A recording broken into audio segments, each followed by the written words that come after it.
Yeah, we're off. Hi, guys.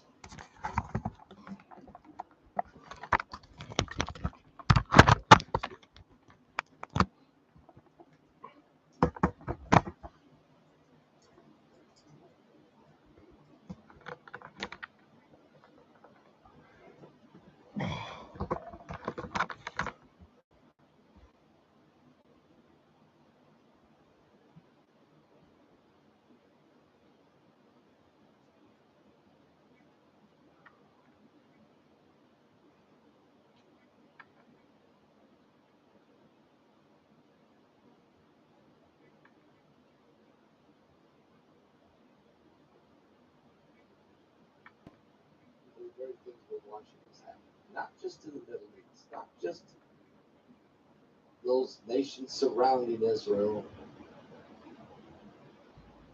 but it's the whole world. The whole world. And the meteorites, Apophis that's coming. Yeah, there is 27 states, 27 governors. Hey, Diane. Hi, Bass. Good to see you guys. Guys, you got to understand this is getting very serious. Very, very serious. So pray. Matchmasters is awesome. I love playing against real people. You suck at this game. Stop breathing on me. Back up. Pray.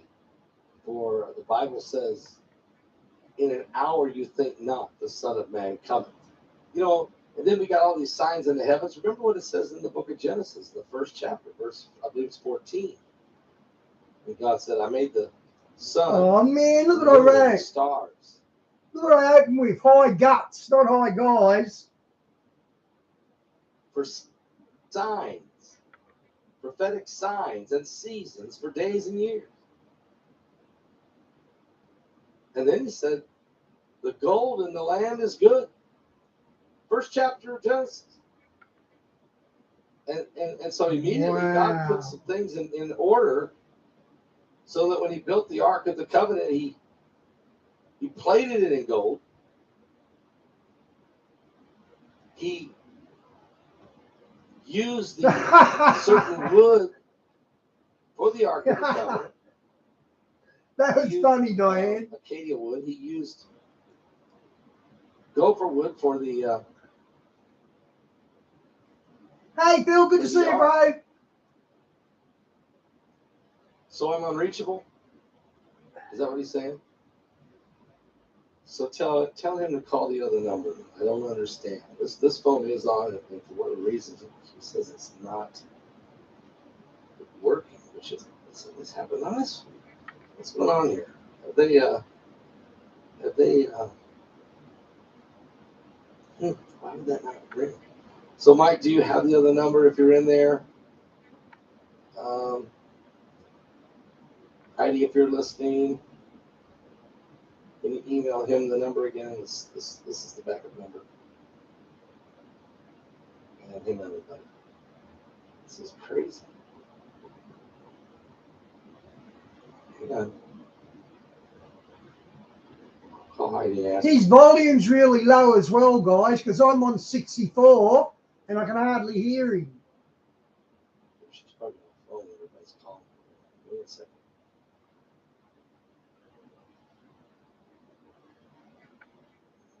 We'll see.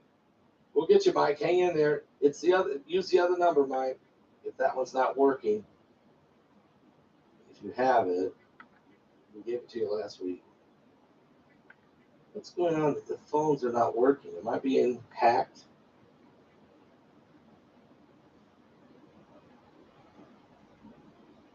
It must be. How do you even hear me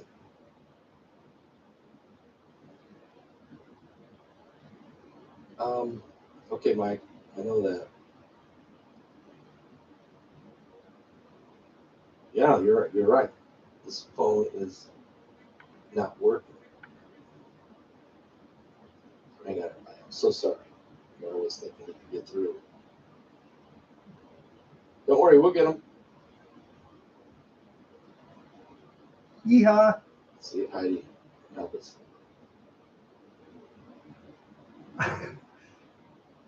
That's actually a good point, so long as we can hear Mike. You're on fire already, Diane. Yeah, I'll probably have to restart my phone. Yeah, can you give Mike the other phone number? Because for some reason this one's not working. No, here we go. Mike's got it. Mike, are you there?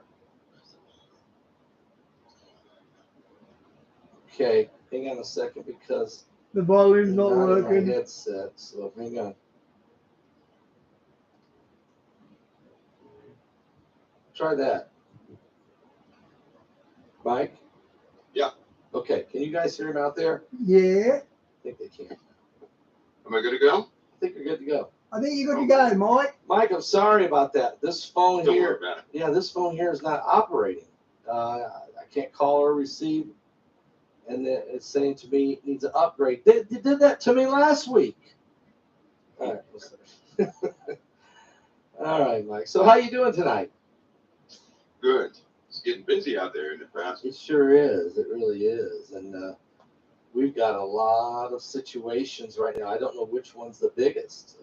But let's talk about before we even talk about what's going on in the Middle East or in Europe or Texas.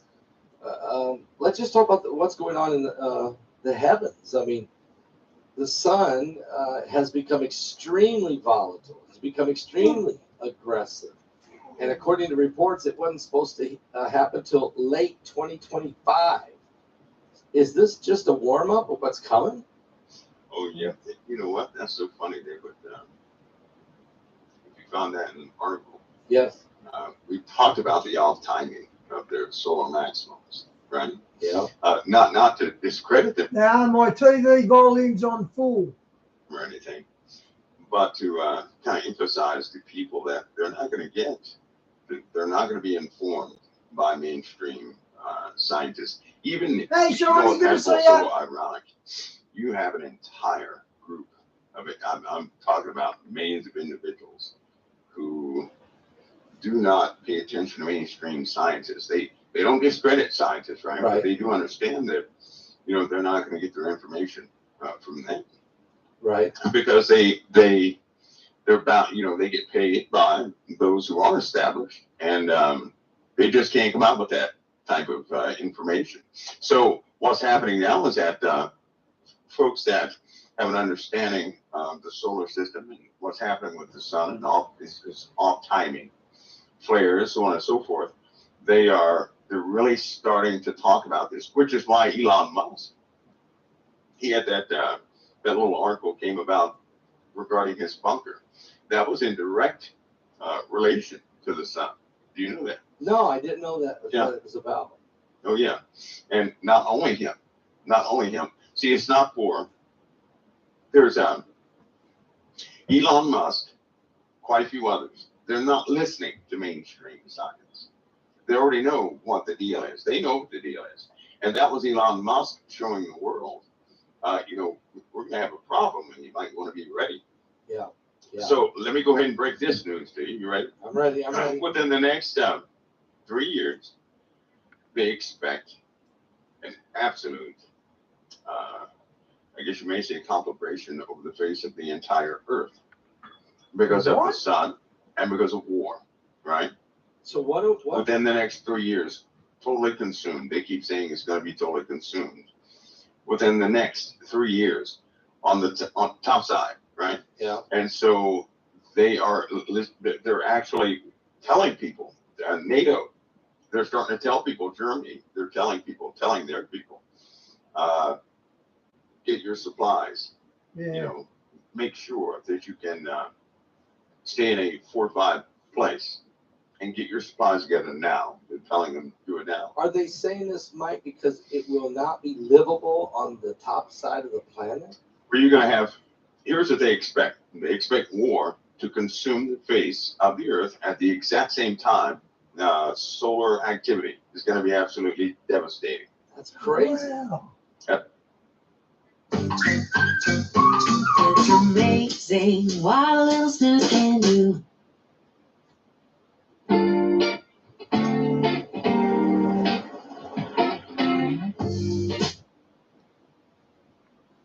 That's what they expect in the next 3 years. But there is, I'm not talking about an article. That's not what I'm talking about. They're actually having public speeches. And they're wanting people to get their things together now. They're telling them, get it together now. And unfortunately, it's going to be a lot of people who, because they cite no immediate evidence, right? Because they, I don't know, maybe they like the world too much. They're going to miss it. But here's a key. It's going to become quite chaotic. And we're talking about developments that are beginning now, right? Right now. And so here we are. They said within the next 3 years. Yep. That's 2026 is the date that, they said if you don't have anything ready by 2026, you're not going to get it ready because you'll be consumed by that point. And that means if they say within the next 3 years, and from what they continue to say, what's been happening, people are going to begin to notice breakouts of various conflicts all over the face of the earth.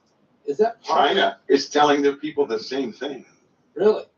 Yes, North Korea told their people to get ready now. Yeah, yes, they did for war. Yeah. Yes, he did. All the nations are doing this now. They're doing it now. Sweden just basically has been accepted into NATO, but they're telling their people, get ready for war, get ready now. Right now. Russia's been Right telling now. theirs for 4 or 5 years. And the Middle The call East is going out in Europe. The call is going out in Europe. The UK, right? Yep. The UK is doing the same thing. They're saying, do it now. Unfortunately, the USA, we're going to be the only people who will not say a thing. Why? Do we not love our people? Do we not love? No, it's because we're tied up in other things. Yeah. I think that this political show that people are seeing is it really does tie people up, and it's really taking the attention away from more important matters.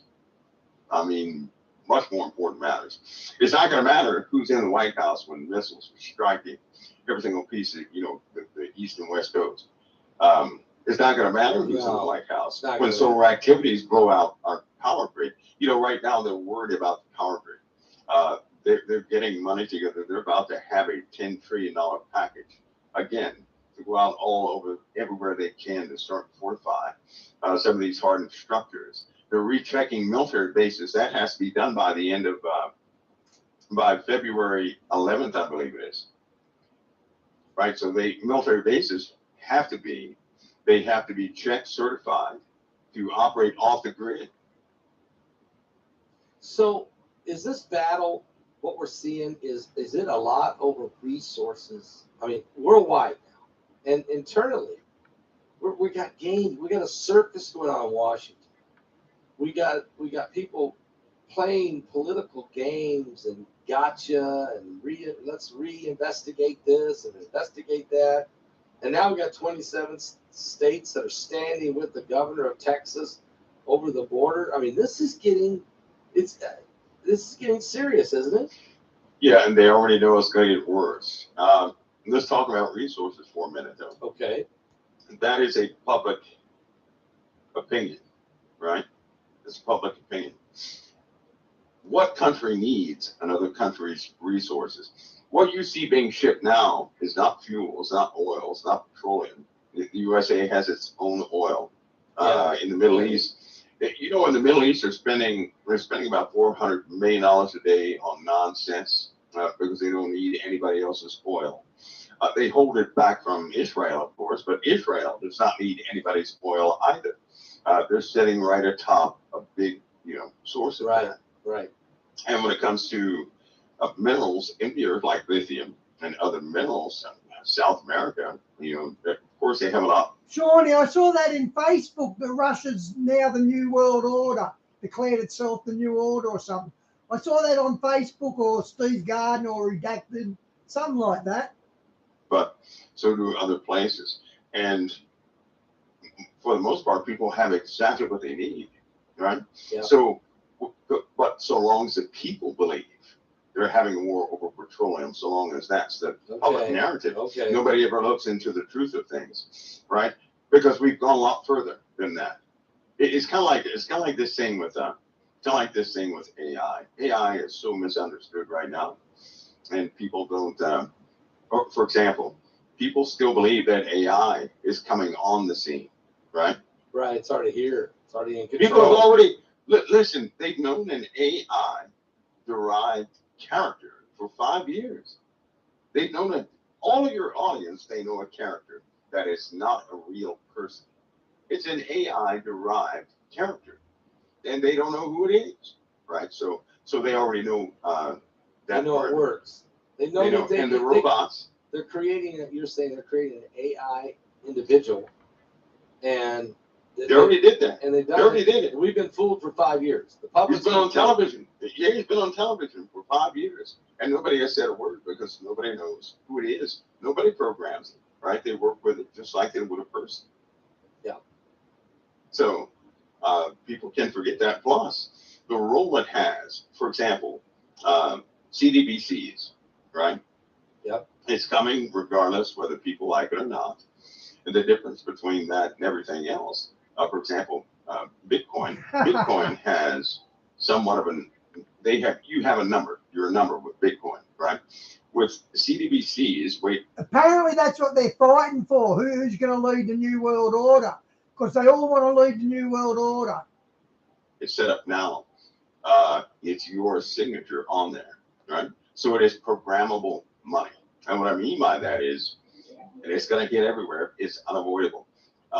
They will dictate what you can and cannot do with that money based on, right, what's, training with the world, this, that, and the other. Right. One of the real reasons they need this in place is so control is number one, but also accountability, right? They don't need, money is a made up system, right? Yeah. We can never forget. Most people think money is divine for some reason. It is not. Most of the money that flows around the world is useless. It's useless. It is backed by nothing. And so it is, in fact, a control mechanism to control who can do what with resources, but most importantly, it controls who goes where, right? Who can live where, who can be on top, who's on the bottom, this, that, and the other. So it's a structural control mechanism that is made up, and the people, they operate with that stuff. The digital money is going to further that control to absolute accountability is what it's going to do. CBDC is central banking digital currency. Uh-huh. And it's going to do away with fiat money, right? I mean, that's gone. That's it. Yeah, our entire way of thinking about money, right, is going to change, because if you think about it right now, back in the day, bartering and all that stuff between nations, that was a big deal, right? That's not what money is based on now. Right now, the highest commodity is information. It is not oil. Data. Right? Data. That's right. That's right. Because whoever has the information can manage any other country, this, that, and the other. So that's your number one commodity. Everything else is just something that people do, basically. So we have really gone into a new era of existence where everything that was old is dead, is gone. They don't use it anymore. The countries are not based upon some of these older ideas. And because AI has been implemented and it's doing, Prasball is doing some things. It's doing some, number one, 7 cures to cancer have already come out, right? They're being they're going under their trials already. They have the AI doctors. They've been on the scene for 2 months now, right? They're doing marvelous things that nobody could ever do. Wow. They have, they're manufacturing some of the new cars that will blow your mind. And they are totally AI designed, right? And 3D printed metal, Wow. 3D printed metals. No such thing as broken and replacement parts. You just have a new one printed out and 3D printed refit it metal. on your vehicle. 3D That's right. printed metal. That's right. Wow. The whole car, the whole factory, not one person is in the factory. Not one. So it's not going to take existing jobs away. You're going to have a new fleet of cars coming out on the scene. Oh, and by the way, they started that December, I believe it was December 5th. Factories were done by January 1st. The first cars go on the market in another 2 days. So anyway, that's how fast it is, right? Right. And they're flawless. you're talking about efficiency and speed and all this stuff, zero emissions, twice the gas mileage of any car out there. This idea that Elon Musk does not like that idea. He has no choice but to start converting or catch up to what these guys are doing with his stuff. But everything is changing quickly, and technology right now is outpaced everything else. Right? There's no way we can catch back up with it either, because they've already handed over control to AI in quite a few areas. Weaponry, Hey, Susan. right? Yeah, Your lifestyle, everything is being developed by AI. So completion dates of AI the projects that began the beginning of this month will be done by the end of this month. That's how fast things are moving, right? They have a Brink battery, a battery right now that AI developed, and it's not made like any other traditional battery. It looks like spaghetti, right? But instead of charging your car once every 2 days, you charge your car once a month. You charge it for about 10 minutes. That charge will last you for about a month. That's type of efficiency. So they're not worried about solar panels are going to be out of the window. Turbines are going to be out of the window. All that. Because they won't need them. They'll just use it's essentially outdated. Yeah. It's essentially outdated. The same, pound for pound, like a car engine, 370 horsepower engine is pretty heavy, right? Yeah. You can essentially put that in a backpack now, right? 2 of those you can put in a backpack. You mean the engine that's that powerful? It can be condensed about like that?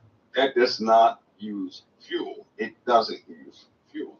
Right? It's not going to explode. It's not going to do all those things. So this is what AI has made possible, right? It's a reaction. It's a mineral reaction, but a controlled reaction where there's, the efficiency of it is so incredibly high. And so, of course, we're going to fit it to standards that we have, right? But you're talking about power that's just unbelievable. A 50-pound engine can have enough horsepower, the same horsepower as a coming engine in a diesel truck, right? So that's what you're looking at, a 50-pound engine. So things are about to get a lot different. Now that comes with great wars, doesn't it? Yeah, right? Yeah, it does. Because right now, the major factors is nobody wants to put up with America's control anymore. No, they're tired of us being on top. That's right. They're tired of it. And so now they're starting to retaliate. You know why? Because AI is allowing them to become just as advanced as we are. So that's the war front. And they're not going forward anymore. Nobody's gonna talk them down or anything. The second thing, Pastor Paul, is we have a new problem on the scene. Wars are coming. 3 years, they estimate. I'll say it again. They estimate 3 years this world's going to be consumed by war. Consumed. And that means every place on the earth is going to be touched by war. Yeah. Every place, right? This was a serious conversation this weekend. It is a serious conversation at NATO. It is a serious conversation with China. It's a serious conversation with Russia, right? And now people are throwing money behind it. So when they start coming up with $10 trillion packages to do things, it's serious. Okay, it's serious. So is AI? So AI, and it's not just only AI, but AI and the need for certain resources and the need for power, the need to have the advantage through data, through whatever it may be, that there's this race going on.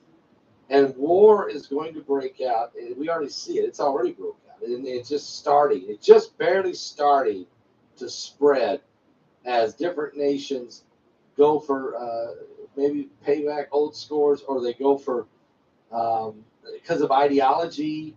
They take advantage of someone else, and then when they see other wars breaking out, they figure nobody's watching, nobody's going to deal with us, so let's go do it. I mean, this is like it catches on, doesn't it? Have you noticed the weapons that they're using on the battlefield? Right, they're not normal. Right, they're quite emboldened. For example, how many? They're using laser. They're using laser now. Yes, they are. Yeah. Yes, they are. Past all things are happening on the battlefield that you just can't tell anybody. Can't tell. People wouldn't be able to comprehend that very well. So let's just say that people have pulled the stops out on what they're doing in war. It is brutal. And it's inescapable. and it's deadly and dangerous, and it is not like a conventional war. So, Diane, they basically gas that prisoner.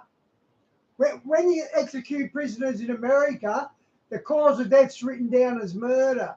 I've seen documentaries and prison officers that were part of the killing teams and how they really done it tough over it. Or that people are used to. It is not. And it's costing lives, American lives, those in other nations, their lives. We lost quite a bit in the last 3 or 4 days. And when I say quite a bit, I'm talking about hundreds. But I'm talking about us in the USA. So it is that brutality is spreading, right? The casualties are mounting. This is becoming wider, a bigger problem. I think that people should be aware of this and not deceive to think that somehow things are hunky-dory, and they are not. So the media is not reporting this, or the They can't. The Pentagon is not releasing this. And the Pentagon will not, because all that would do is incite further violence within this civil war faction we have within the USA. Right. Think about that. If people found out that and it really doesn't matter who's in leadership, that's what people are going to find out. They're going to find out that war doesn't care who's in office. And now that we have an AI component, right, leadership is never going to be the same. Right? In fact, whoever's appointed leader, if you like him, pray for him. Because if you don't pray for him, that person is likely to be taken out. I know I certainly would not vote for anybody I'm not willing to pray for. So hopefully people are praying for the leaders. Anyway, yes, basketball, the wars they're already spreading, right? Alaska's going to become a problem. Spain's going to become a problem this week. We've got things spreading all over the place. And he just said Spain's going to become a problem this week. Pretty sure that's what he said. I know I certainly would not vote for anybody I'm not willing to pray for. So hopefully people are praying for the leaders. Anyway, yes, basketball, the wars they're already spreading, right? Alaska's going to become a problem. Spain's going to become a problem this week. We've got things spreading all over the place. And it's going to, So you see, Alaska and Spain are going to be a problem this week. That's what he just said. you see NATO and Russia and maybe some of Russia's allies involved in the war in Europe. Do you see that coming? Yeah, NATO announced yesterday. You know what they said? We've got to get everybody ready because we will be at war with Russia. That's what they said. You can't get plainer than that. Yeah. Right? And Russia's been telling their people we are going to war with NATO. Yeah. UK was saying the same United thing. States. Yeah. Same thing. So everybody has this consensus. China knows war is coming, right? China's getting their people ready, and they know they're going to war. So all these years that we sat, pretty idle, and everything was back and forth, and people called, the wolf on things, and it didn't happen, and people are complacent with things coming and going. This is not the season. 2024 is already ramped up to be something that was a little unexpected for a lot of folks, right? And but it's escalating quickly, and it will not be in a measured. Take on summer with our lowest prices. Ryobi drill driver kit, only $99.98. Stanley Fat Max tape measure, just $29. Measured type of way, right? It's not going to be that way. So let's talk about this then. So as war and as the weapons of war, as AI technology advances so rapidly, and deception is going to be all over the place, we also are dealing with this binary system that's moving in about the same time as the Earth is going into this total. So what do you see in that? I mean, I know you dropped a lot of unbelievable information in the webinar, but give us just a little bit about what this is going to do to our solar system. Look at the weather. The weather's crazy. Yeah. But just look at it right now. We just had some really cold temps. Right. Now it's warm again. It's about to get cold again. You know it's about to get cold again, right? We're having snow and floods. Unpredictable. You know, the weather people are finally starting to admit that the weather models are insufficient in keeping up with it. The National Weather Service has just implemented some of the first AI model assistants to go with some of the modeling and forecasting for both your. Okay, we had that problem here. The meteorology department, the one that does the weather forecasting, they got held account because they didn't warn about some storms that hit and caused a lot of big floods. So he's right, they can't predict it anymore as well as they used to be able to. And the USA model. So they can't keep up with it, right? It's too erratic. Is it because it isn't acting the way it always did before? The jet streams are different, the ocean currents are different, the atmospheric compression is different. They don't know what they're doing. Not only are they different, right?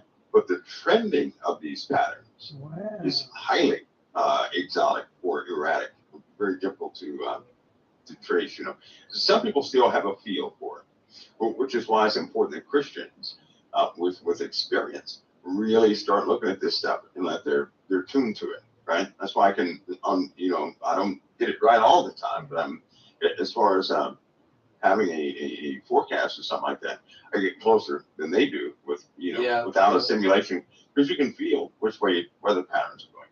I know that we're about to have a jet stream reversal. We know that the Earth is about to alter its rotation, right? We know that the poles of the Earth, right?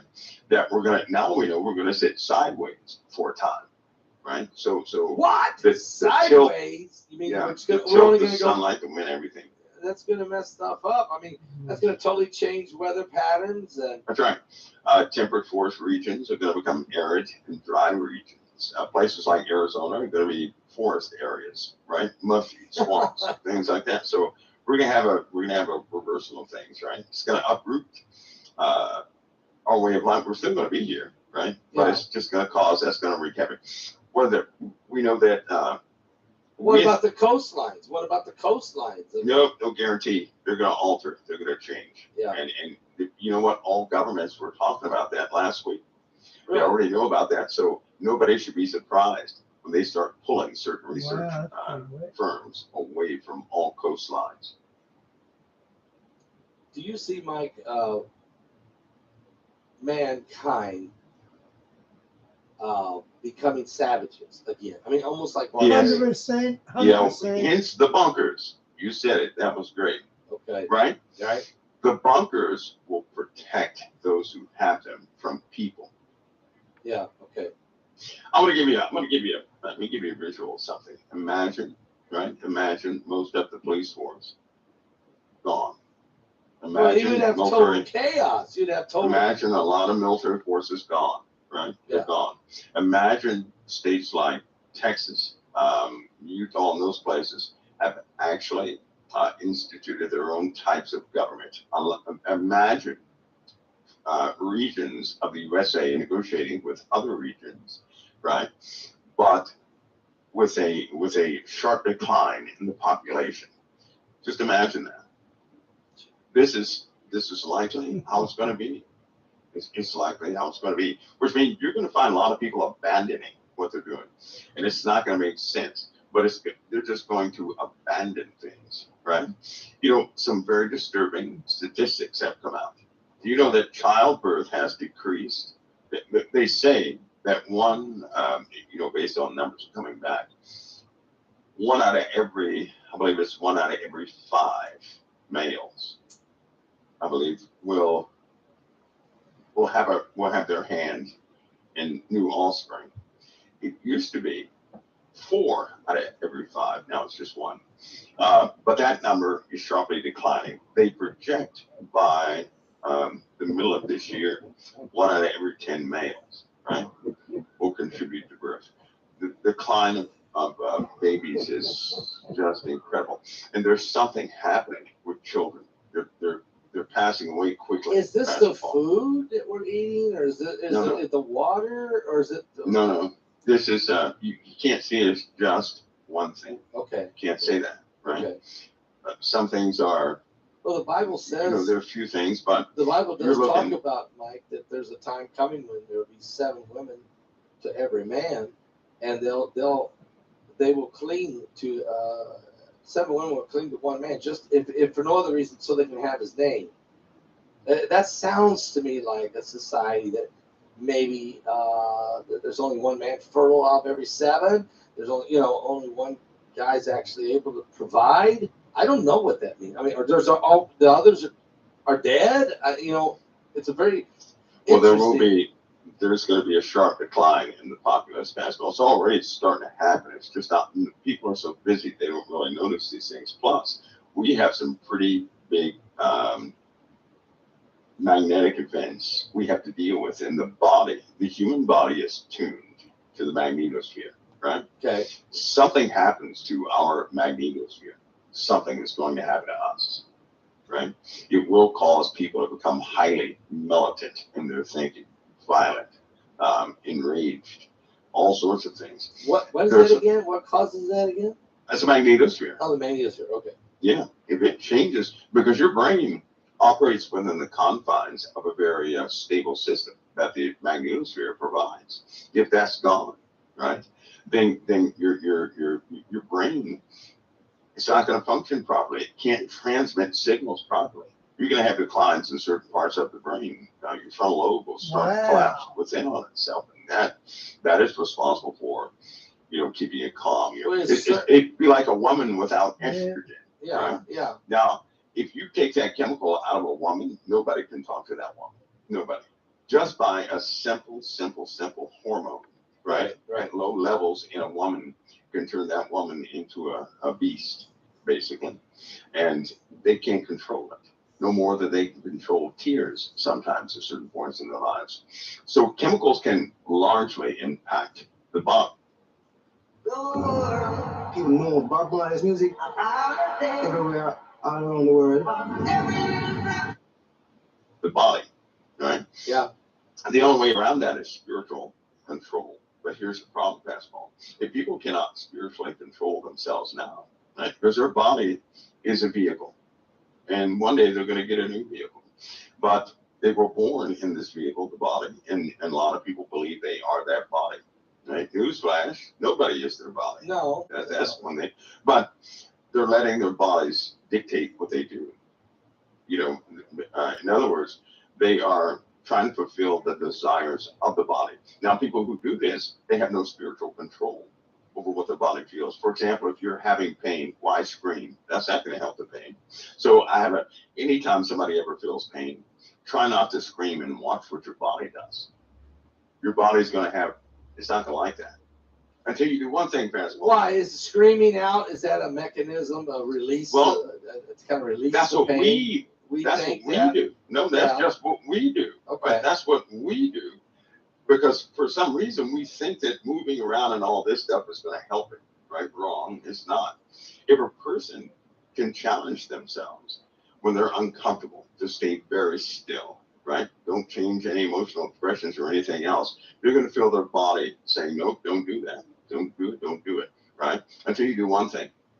Until you assure the body you understand that you're in pain.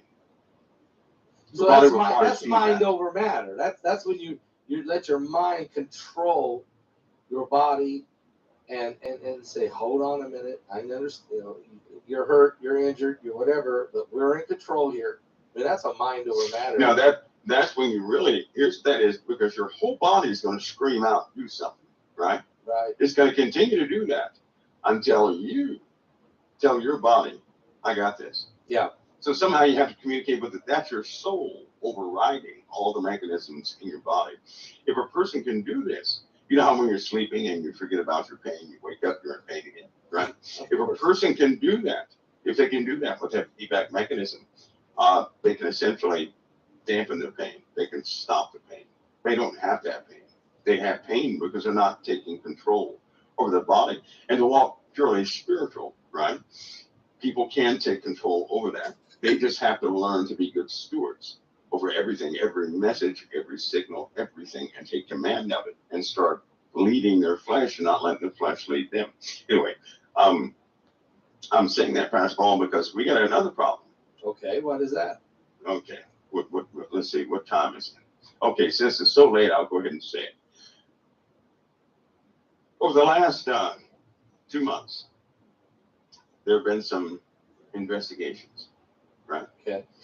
These investigations have been looking at CCTV Okay. footage. Okay. Right. All the different closed caption. Okay. All of the surveillance cameras. Okay. So let me give you the findings. That's good. It's going to be confusing at first. Too many people have been caught, right? Opening the door for somebody, pulling out a chair and really engaging with this person with paperwork and everything else for about an hour. Only to have this other person leave. The only problem is nobody ever came into the room and nobody ever sat out, right? Nobody. What? Whoa. You're saying the camera sees two people, but you're saying there's really only one? No, the camera doesn't see two people. The camera only saw one person. Like, oh, it only saw one, even though there was actually two in there. Supposedly by the people that were in the room, but it'd be okay, if it just happened to a couple people, you could say, yeah, you've been working too long, right? Right. That's not the case. For the last 2 months, the same incident has taken place over 28,000 times. So is there two people in there or not? I mean, No, it's just one person. But the camera sees two?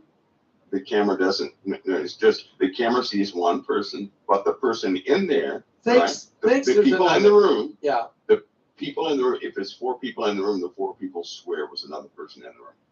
If it's one person in the room, they swear it was another person in the room, that they were talking to somebody. You see them engaging with a person, right? You've even seen in hospitals, security guards telling a person to back up, there's nobody there. Okay, so what's going on? I mean, You've seen people demons? get interviewed. Is this different dimensions? What are we doing? Well, this does unlock a can of worms, and it's not, it's not a joke. This is spiritual, Okay. right? And I'm telling you something. When Europe recognizes with the USA that there is a dimensional, that they're calling it a dimensional problem. Okay, here we go. This is a recognized issue that is new as of late, right? Which is why you have these weird things like Florida, right? That was 3 incidences wrapped into one, and people ran away from. Yeah, that was just I believe, because here's the problem. Over the last week, you've had people that have not come out to say anything, right? They haven't. But keywords have popped up in certain programs. These keywords reveal too many people who have been out just doing average things, and their animals are spotting these 10-foot tall creatures that look like glistening things beside trees, right? Okay. And the people have not spoken out about it. In other words, these were captured by surveillance techniques. So the people who encounter these things don't even know that their information has been had. Now, this is not some regional thing. This is all over the world. And that's why God took him down, Shawnee. That I believe the last couple of weeks, the numbers that came back were somewhere around the 400,000 person mark. 400,000 people went through this. So it's becoming an occurrence that's happening every single day in large numbers, but not like people ever thought it would be. Right? So you see if I got this right. So people are thinking there's people there when they're really not. Air conditioner companies are trying to ban this device from the country. It can cool down any room in seconds. Or that's the first problem. That's the first problem. But then there's like this interdimensional engaging with something from an interdimensional world. And that's a different problem. Same, but I think they're all in the same umbrella, right? It's all a spiritual issue. These things that people are saying, they same description, right? Same feelings. Yeah. Animals are quite hostile to them, right? About 10 feet tall, glistening, very thin, right? But there are no craft around. These things are just being spotted around trees, looking at people, looking into people, this, that, and the other. The sheer number of people involved in seeing these things all around the globe, the exact same thing is just, anyway, if something is happening. I believe it's a spiritual thing, right? Yeah. Do But you one- believe, it's demonic? Do you believe that these are demons that are appearing? I do. Yeah. I do. Yeah. I do. I do, because they're involved in an act of seducing. Right? People have fantasies, and many people want an alien invasion to be real. They do. Many people want some ET to show up, do this, and I hate to tell people, but Aleister Crowley, Yep. when he held his ceremony, right, in Area 51, and he had that ceremony with land, that lambda thing that came through. That was the first grade that was documented in a long time. He kept doing it. Area 51 was his ground. He had ceremonies there, and it worked. And more of these things started showing up until the government said, no, that's too many. Which is why when this whole UAP thing popped out, right? Yeah. While people were looking for UFOs, that was not the actual story. The government was involved in chasing down all influences of any portals that were open on the earth, right? Any portals. Okay. Things crawling in and out. So they were chasing the 10-foot beavers and all these different places that people have heard of. That's what they were engaged in. They know they're real. Right? They don't guess they're real. No, they know they're real. Yeah. They know where all these areas are on the earth that are highly susceptible to people going missing, this and the other. They know what that's all about. They know they operate by desire. They know that they're liars. They have disclosed the information, but people just want to read the theoretical parts where people are theorizing. They're not reading the actual reports. The reports state that soldiers, or for example, hundreds of soldiers per year die from UFO encounters, from traumatic brain injuries with these UFO encounters. That's disclosed. Because in other words, and it is, am I assuming I'm right here that we build a lot of military bases near portals? Is that happening? We do. We do because we know where did. they're at. Yeah, we've done this for years. Okay, I'm gonna say. You have to cap them down, yeah. Yeah. And Clamped down. so is that why sometimes our military personnel encounter beings from another dimension? Sometimes it's sheer. The mechanism for this right now, remember, Aleister Crowley, he is the one who got hold of the Enochian lexicon, learned it, and we're calling these things forward based upon the Enochian language, right? The original language of the angelic host. This guy was talking to those things in view of other people, notable people, historical people, and that was also disclosed. But for some reason, nobody wants to read those declassified documents. Anyway. Yeah, I mean, I'm sure the government. Hey, Barry, good to see you, mate. Teams and groups, people who do, but boy, they don't want to let that stuff out because now you're going to a level. They declassified. Yeah, it's declassified. They did, and people do not. They don't read. It's not interesting. No, it's should declassified. Be. It has been declassified. It's been released. There's no redaction to the point where you cannot see the names involved and what actually happened, right? But it's not interesting until you get to the parts where you find out that essentially human desire is a key to a portal. So if humans believe in something collectively, right, there's nothing they cannot open. So we can open up different portals of dimensions based on faith, belief. A collective belief. Yeah, that's right. And that's believing on either good or bad. Yeah, Barry, it shows really weird clips in that airplanes that aren't moving in the sky, birds that are frozen in the sky. Yeah, it's a really freaky channel. That's right. You can authorize anything to come. Everything is waiting to come and assist you, whether that be good or evil. Yeah, okay, Crowley was doing this. We know Hitler was doing it too. You know, in World War II, he was bringing off his men, and they would go into that castle, and they would be sacrificing and tormenting somebody on an altar, and they would literally pray to Lucifer to send them the game plan, basically the war plan. You know, they did this all the time. They communed with, and they're not the only world leaders that do stuff like that. Society. Well, you have people right now, right? Who are not probably not Shawnee, God bless. That's a different story, but Everybody's familiar with them. They just don't know who is who, right? See, that brings the spiritual component into play. And I'll say this: if anybody out there is playing around with their salvation, if you got to hang up in your salvation, this is not the year for that. In fact, this is a year for absolute sobriety, because when people start to see with open eyes, fastball, because what I'm saying right now is going to be common knowledge with everybody. But when it's common knowledge with everybody, how is the average person going to feel about themselves? Think about that. Because if they know that the demonic realm is real, that man has been interacting with it, that they're all over the earth, they walk in human form.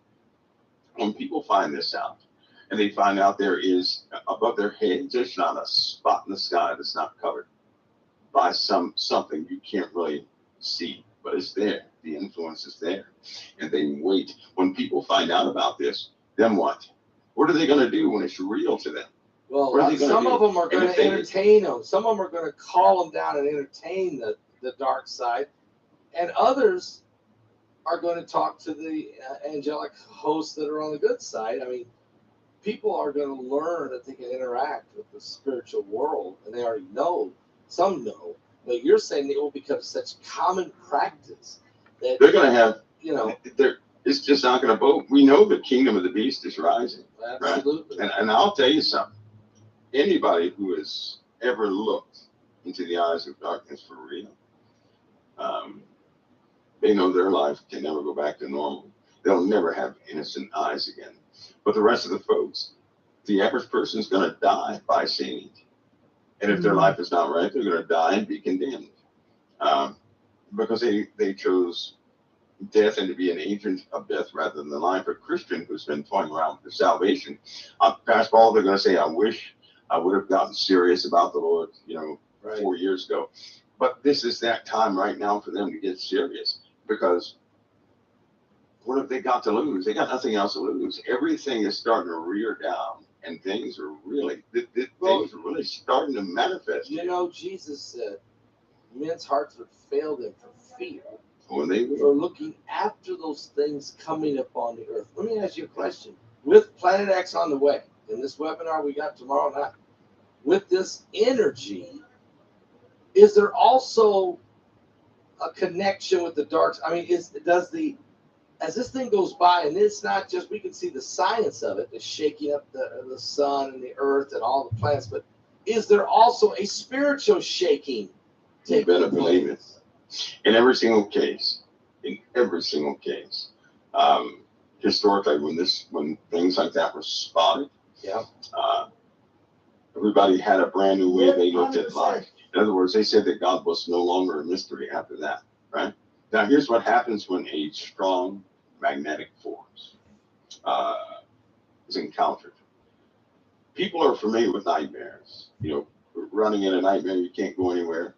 Loud noises, possibly all sorts of stuff going on inside of a nightmare. That feeling of dread. Do you know that can be induced on anybody through magnetic field lines, patterns, right? Do you know that, right? Anybody can be put in that state. Well, it is documented that people were frozen in that state for months, All right. following the passage of this thing. The same cosmonauts, well, it's kind of like the cosmonauts who went up into space. They did not replicate the magnetosphere of the Earth strong enough to protect the brains of the cosmonauts. And they when they came back, they were like animals. mush. Yeah, they were like mush, and they were uncontrollable. They were like wild. They were killing each other. Yeah. And they were, but these guys, Wow. you could tell they just from I never heard about that before. The cosmonauts, their minds were all in the Magnosphere. I never heard that. reports, they were horrified. Even some of our astronauts that went up in space, a couple of those were horrified. Even some of the people that went to high altitude flights without going into space, but were in fact at a time of weakness of the magnetosphere, horrified. Is it having because, that well, let me nightmare. ask you, is it because we're going into a level of the heavens that, Satan is the prince of the power of the air? Or is it because we're getting into his territory, and we're Probably. starting Well, to see things? Here's why I say no, is because the same thing happened underground. Okay. Okay. They had a protected, they had some experiments where they did this, and in a lab, right? They effectively nullified the magnetic, forces, natural forces of the earth, and the same exact thing happened. So here's what essentially happens. As it turns out, the magnetosphere is more than what we think. It is, in fact, a protective shield for more than what we could possibly imagine. If that protective field is gone, there's no division between the spiritual realm of what you can perceive, right? Yeah. You'll be able to perceive the spirit realm. Unfortunately, the closest, we have things all over the place. Just remember when Daniel prayed and Gabriel came down, he was withstood by the prince of Persia. And that word prince of Persia is chief prince, which implies you had to go through countless devils to get to Daniel before he got here, and only Michael could break him through. And so we're surrounded by a bubble of demonic entities of a realm we couldn't scarcely understand. The same realm that those at CERN know about, and they're trying to go around it, right? Because there's nobody can survive to do that. Pastor, they have all of the ancient knowledge. That's why Shiva's right there. Yeah. They have all the ancient knowledge. They have all the incantations. So it's not just about science. It's no, it is not. It is not. They have weekly rituals at that place. They know about the incantations. They have special people there who do the chant thing and all this, that, and the other. Because when they witnessed portals being opened by a rabbi, that did it. Right? Then they knew it was real. A rabbi chanted Solomon's prayer, right? And first the winds picked up. Hurricane force winds picked up out of nowhere. And then it got extremely bright. And everybody, he was still, doing his thing. He had obviously done this before. All the data was captured, everything else. It blew people's minds. And then the brightness, it looked like the sun lit up right there in front of them, all around them, right? So they know portals are real. They also saw stuff going in and out of that thing, right? And when they found out about that, they seek to control it, right? Yeah.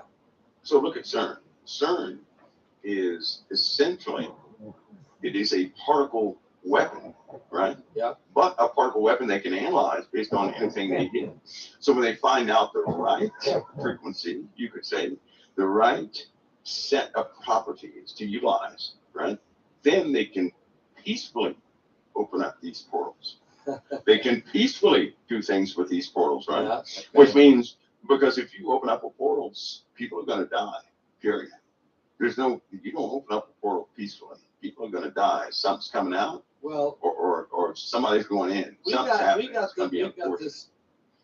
this bottomless pit in the Bible, in Revelation 9:11, where this angel comes down. God sends the angel down with a key or a clue or an understanding of how to open the abyss, open another dimension of darkness.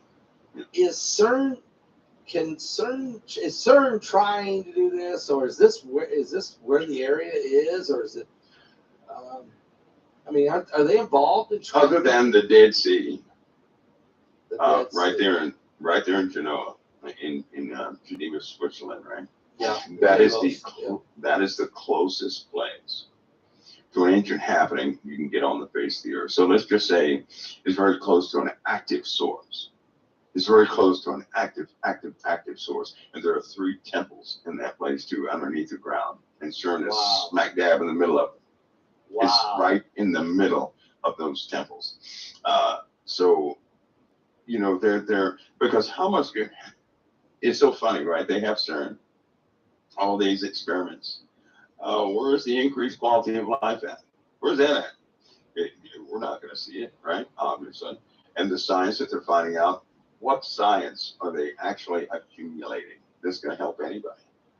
They've already perfected, right, what they needed to perfect. Now they're seeking to go a little deeper. Yeah. Right? That they need a key. Key, I believe in this case, is knowledge. They need the right knowledge, the right sequence to go a bit deeper. Once they do this, Pastor Paul, here's what it promises. If you can ever extract without everybody dying, something from that realm other than anti-electrons and anti-protons, like they've been doing the small things, small scale. If you can ever extract anything from that realm, here's how it works. And this is science. 1 inch, let's say 1 millimeter, about the size of a BB, right? A particle that size is the equivalent of a particle about a mile in diameter here in this realm. That's why quantum mechanics and quantum computing is so, people can't leave it alone. Because when you start messing around with qubits and all this, that, and the other, memory storage or extraction in that realm, right? Well, is 1,000 times more powerful than in this realm, right? This is the product realm. That is the control realm. And what they're looking for are the pieces, right? That they can absolutely just, dominate even more things. Barry, did you see the terroring them guys in Miami when them 10-foot aliens come through the portal? They freaked right out and sprinted away. Old ladies sprinting and everything. I've seen some interviews with some of the witnesses. Pretty scary. Your heart will fail you. Well, I personally, I don't believe they're going to achieve that. Something else is going on because they are doing rituals. Everybody sees Shiva, right? Everybody sees that. There's another name for Shiva. Shiva is just a name that the Devas gave this entity, that part of the land, but it essentially has the same characteristics as Lucifer. Same characteristics as Lucifer, right? Which is why. Now, that land in Davos, that whole area, there was already a lot of ancient pagan worship underneath ground, before they ever decided to build CERNs, and that's why they decided to build CERN machine there. And by the way, that's not the only CERN on the Earth. No, there are lots. Yeah, lots. And China has one. Okay, that works with that one. Are they doing the same thing in those? Yes, they are. Okay. When CERN has an experiment, all that data goes through all the networks, every single last one of them. Right. Okay. In fact, it's strange because men will have the wars, disagreements, and everything else, but when they start working on this spiritual stuff, right? And I'm gonna say, Barry, apparently, if you reverse the coordinates of that Miami Mall, if you reverse the coordinates, it takes you to Antarctica. I don't know if that's true or not, but someone did post that on the net, on YouTube, I mean. Spiritual, because we should know that by now. You don't have a ceremony, people dancing and hopping and priests showing up, and all these famous folks who are high-level individuals. They're the only ones that go down to a certain chamber in there. They got a prayer chamber in there and all this crazy stuff. Anyway, all of them, when they share all that data, because this will affect the world. Right, just like China right now is digging another hole in the earth, one of the deepest holes ever, which they shouldn't do. And I'm just shocked that nobody's talking about this. Why? Well, Russia dug one, right? Yeah. Now they want to dig one. Are they trying? Russia dug one 12 kilometers into the ground, and they broke into a chamber of hell and heard screaming, millions of people screaming. I've actually played it here, guys. They're saying they want to extract thermal energy. Right, that's what they're saying. So a little 7-inch diameter hole going all the way down to the core of the earth. Boy, these people. Anyway. So they're trying to extract energy, but really, what energy are they? Oh, they're doing. Yeah, what energy are you going to pull out of there? I mean, honestly, they've done this through fracking so many different times, and they know it's a barrier that you cannot go beyond. No metal, no diamond, no anything can go beyond that barrier. I have a feeling what they're doing. I have a feeling. To understand that is to understand what Russia encountered, not through a hole in the ground, but through their military back in the 30s. If people can understand the 30s and the 80s, if they can understand that, what they found underground, what they actually poured concrete in. Right, the whole thing they poured concrete in, and they brought every gifted person they could to that area to interpret things, and it was probably not a good idea. Anyway, Mike, let's ask just for a few moments the situation in Texas, and we'll be careful with this conversation, but obviously we have 27 governors that are now backing Governor Abbott, and there's a push and pull going on here between Border Patrol, federal jurisdiction and state jurisdiction and National Guard. Have we crossed into a very dangerous situation? Sure, yeah. Texas is the beginning of the fracture. Okay. Wow. They're the beginning. So Texas will eventually, they'll eventually break apart with support from federalized decisions. I think there's something like 24 other Republican governors backing the Texas governor. Either you posted that early today, Diane, or I've seen it on Redacted or Steve Gardner or somewhere. They're gonna have to do this under their own steam. But when they do this, because who's gonna order the death of a lot of Americans simply because you have a state that desires to do its own thing? You can't do that. Nobody's gonna do that, right? Based on how the U.S. is constructed, that's the very thing you don't do, right? You don't do that. In every single state. Barry, Anton LaVey, the guy who wrote the Satanic Bible, on his deathbed, he said, "Oh my, what have I done? There's something dreadfully wrong." And his priestess that was with him to usher him into the other side, when he said that, she turned Christian because of it. And because they think they're going down the party with the devil. They think it's a big party in hell. They get a shock.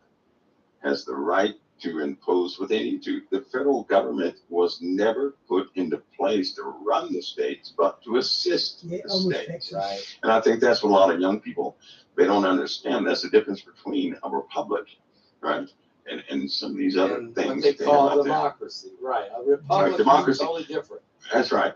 They're trying to say that America is not a democracy. America practices democracy. Right, democracy is the way that you do things. It is not.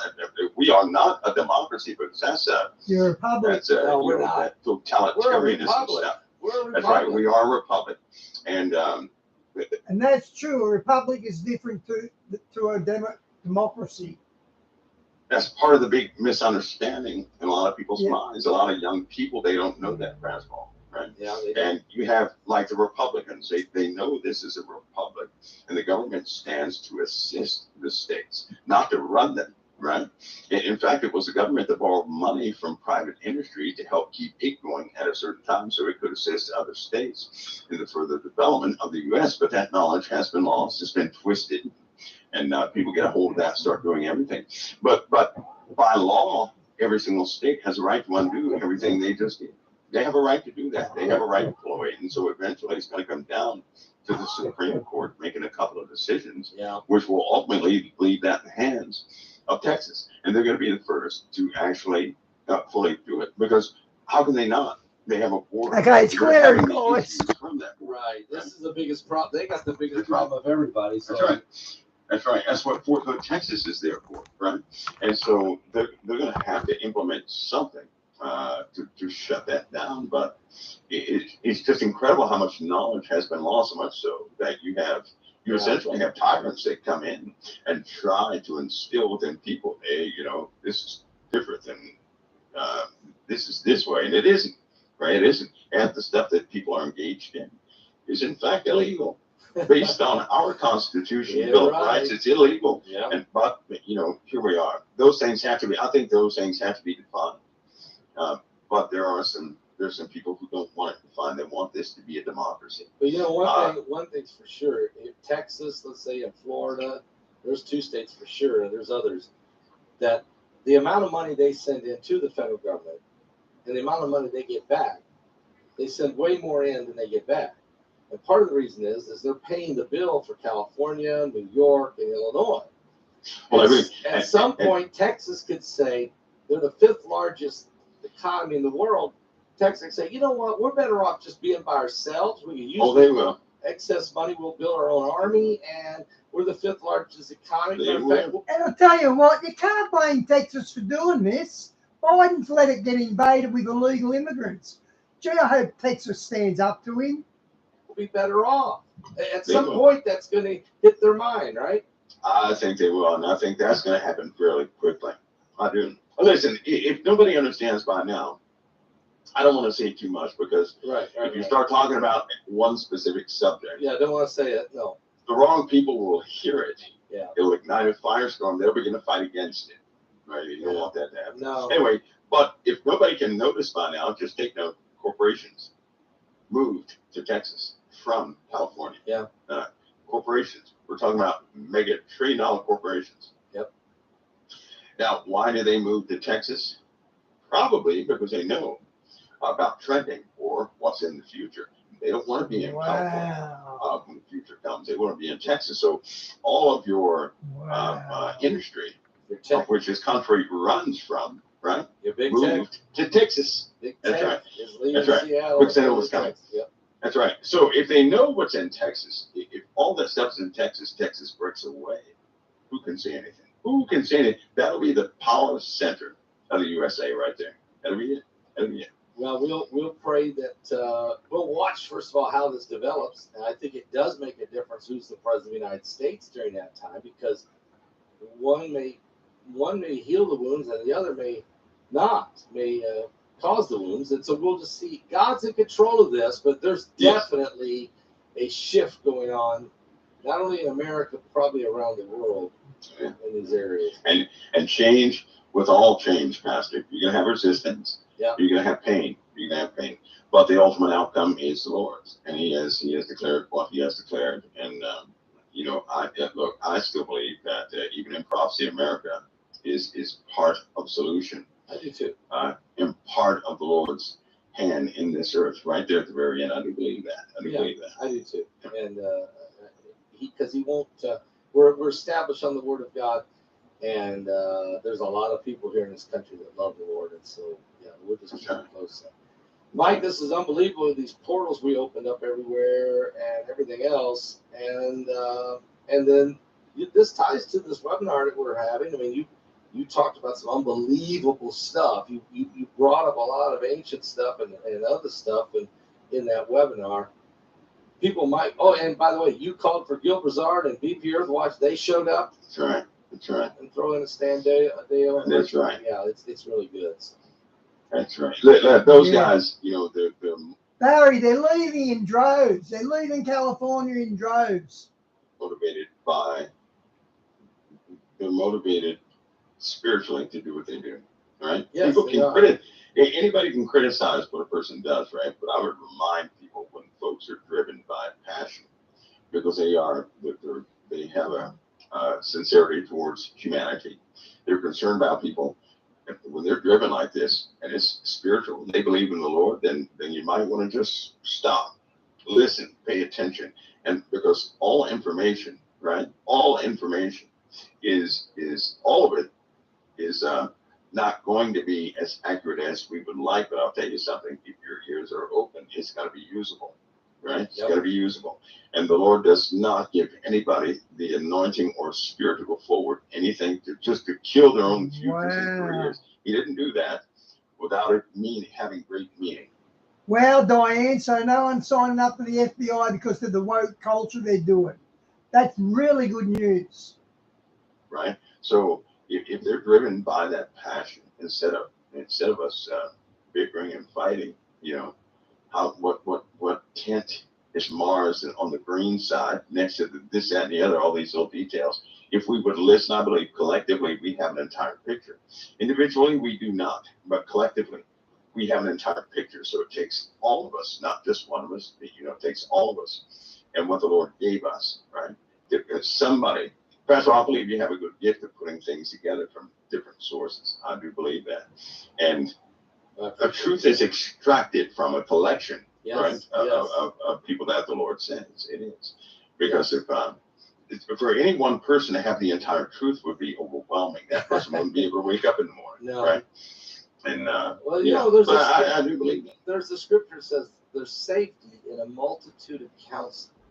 Yeah. So you bring folks together that, like you said, that are passionate, love the Lord, and have some expertise. Then between the collective group, a lot of golden nuggets are laying there, and the Lord will lead and guide you, and it'll help everyone understand. So I think it's a good thing to do, and we're going to keep doing it because it's making a difference in lives. And we thank you, Mike, for all the effort you put in, and I don't know how in the world you do all these different categories. It's incredible to me, but it's amazing at the same time, and it's also worthwhile because there's so, as you talk a lot about some of these things, scriptures go just wild in my spirit because I'm thinking, oh, that's in there. It's because it's the truth. That's why it's in the Bible as well. So thank you. Yeah. Thank you so much. Well, Pastor Paul, I think, when it helps, look, I've been unprepared for things before in my life. I desire that upon no one, right? Yeah. Because I know what it's like not to be prepared, to have nobody told you a thing, and it costs you big time. I know what that's like. I desire people have assistance, and that they be aware, of the truth. So I can't really sugarcoat it. And I know it'll always sound wacky until it does not. Yeah. So there we go. Until it's fully revealed, then you're like, oh man, that's what he meant by that. Right. Yeah. Mike, thank you so much. I look forward to everybody hearing what you said. You're part of this webinar tomorrow night. Everybody, make sure you don't miss that. And Mike, thank you for being with us again tonight. Pastor Paul, it's always an honor. God bless you, brother. Honor's mine. Believe it. God bless you, brother. Amen. All right. Mike from around the world, folks. Okay, guys, I'm going to do Israeli News Live. He's got that whistleblower on Area 51, part 2. We heard the first part. It was pretty interesting. This guy's pretty clever. He knows what he's talking about. So this is part 2. And I like this channel anyway. We've played him before, guys, a lot. So there it is.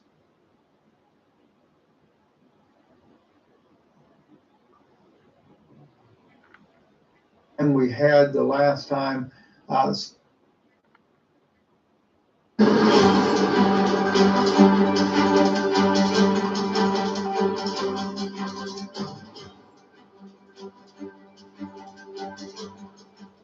Good evening, friends. Stephen Benoon here with Israeli News Live, and we have a very special guest here with us this evening, Brother Greg. Again, you guys, we had Brother Greg on, gosh, I don't even know how long ago it's been now, but it's been a while. And October the 3rd. October the 3rd. Thank you, brother. So, but what an amazing time we had the last time. So many people were blessed from that information that you shared with us. Going deep. Yeah, Barry, I've got better things to spend $54 on. That's what he charges, $54. It used to be $49, but he upped at $5. And guys, remember he got that camper van? He asked for a camper van, and he was going to go to Hawaii and give out Bibles to everyone. He got his camper van. I've never seen him give out Bibles yet. Into the crazy things that the government hides from the world. And so it is a privilege to be able to get you back on here again, Brother Greg. And I know when we were talking not long ago, Barry, $69 you now. made the mention about, maybe we should just take the gloves off and just tell people like it is, because people don't realize just how crazy things are. I mean, Diane, he was supposed to go to Hawaii and give out free Bibles, wasn't he? The devil is pretty crazy. He's a parasite. Yes, and he's got some very evil, sinister plans. And so, for those of you, I missed that. Who was he talking about with evil plans? Pleasure to be able to get you back on here again, Brother Greg. And I know when we were talking not long ago, you'd made the mention about, maybe we should just take the gloves off and just tell people like it is, because people don't realize just how crazy things are. I mean, the devil is pretty crazy.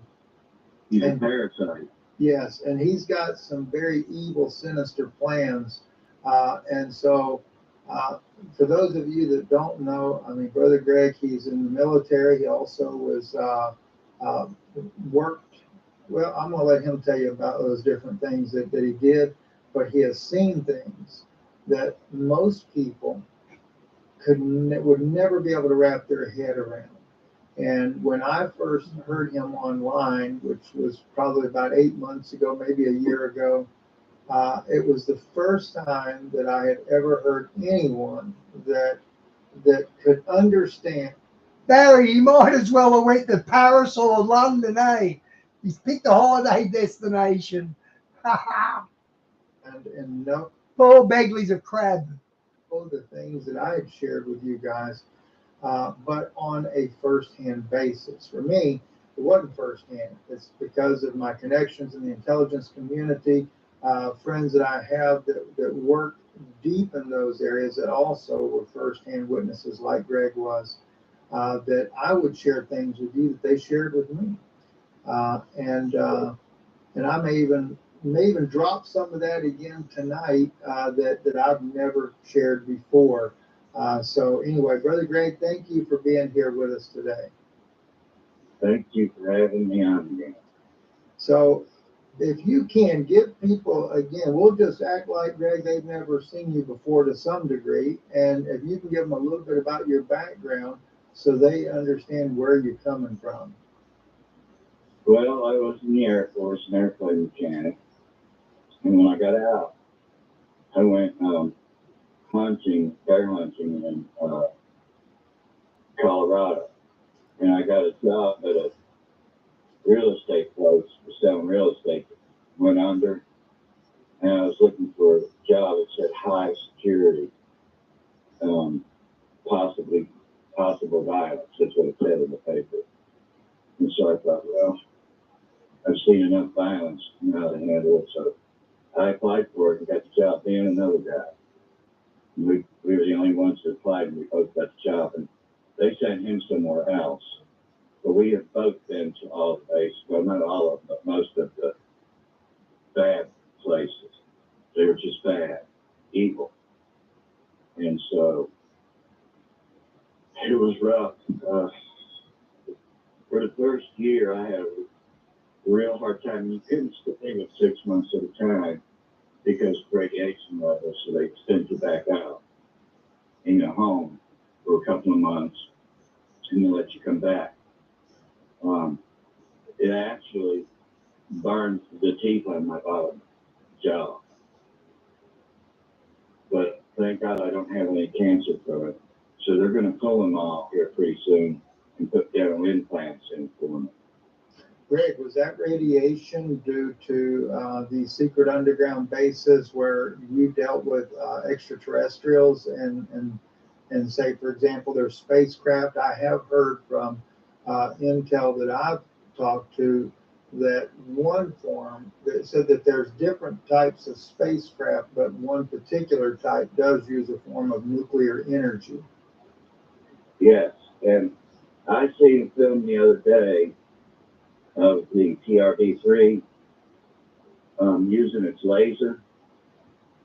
I've never seen anything so destructive in all my life. Oh my God. It was just unbelievable. It just, wherever that laser hit, just vaporized everything. And I'm glad I got to see it, but it's been destroyed. But I was really glad to see it, but it'll put the fear in you, I'm telling you. And it didn't really make me fearful, as it did anxious. And you're not supposed to be anxious for nothing. But the one thing that I do have is no fear of them. And when they come, now I'm not going to say no, I shouldn't say no fear, because when they come, everybody's going to be afraid whether you see them or not, because they're up to no good. They want to destroy all of humankind. They want to destroy everybody that's human so that they can take over the planet. And they don't care if they kill each other or you or anything. They just want to destroy it because they're jealous, because God forgives us, but he doesn't them. And so they just want to wipe us. They think they can just take God's creation and wipe it off the planet and rub it in his face, but they're not going to get that. So there's a lot of new weapons I think. I watched a hypersonic the other day, and it went 10 miles in less than 3 seconds. I never seen anything like that. All you seen was a flash, and that was it. And it was a whole, Wow. they shot it on a railroad, on a rail, you know, so they could stop it. Right? And it went right at 8,000 miles an hour. But all you seen was a flash, and by the time you seen that flash, it was already there, 10 miles away. Wow. So, And, you know, Greg, we hear about these hypersonic weapons, man, we used to be, you know, a day before the weapons would get here, and then they got it down to hours, and now they got it down to seconds. So if a hypersonic nuclear weapon was launched against us, it would be here in seconds. There would be no time to react. Wow. and that's the fear that America has of, you know, Russia has it, China has it. In fact, one friend of mine in the intelligence community, he said China doesn't talk a lot about what they have. He said the Russians actually got their technology from China for the hypersonic weapons. And he said China is far more advanced than Russia is on hypersonic nuclear weapons. He said, so if we ever ended up in a war against either one of them and they go to use the nuclear weapons, he said, that we're just over. It would be over within seconds. Well, minutes. Let's just say minutes. It would be over within minutes, and I already know that things are coming down the line. Before we get into the deeper stuff about space, you know, Texas is going to war. You knew that, didn't you? I've heard a little bit about it as of yesterday. One of my sources in FEMA told me that. One of we're going to have civil war. Hopefully, pray to God that it doesn't happen by next week. Diane, it's not like Paul Begley's wrote a book like Gary Wayne. Gary Wayne wrote Genesis 6 Conspiracy, and it's a brilliant book, and he deserves wages for his effort. Begley's not doing anything but talking words, and he wants to charge people for it. What a fraud. What a fraud. I think that's how close we are. It can happen next week because Texas, rightfully so, is protected. And so I think the whole National Guard away from Texas. At least he's already kind of touched with Texas. And so Texas is going to be there. And Hang on one second, Brother Greg. They're trying to interfere with your signal there. Let's go again with Texas. Let's try it again.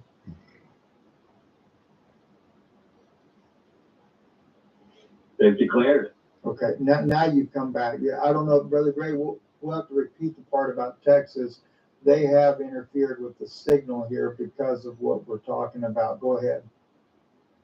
Well, Texas, we are going to have civil war, so everybody better be buying food and stuff. And me and Carolyn was just talking. She knew about it too, and we were just talking about, oh my gosh, killing it. You know, when it comes to the war, they got goats, chickens, and all that, and I got fruit trees and stuff up here.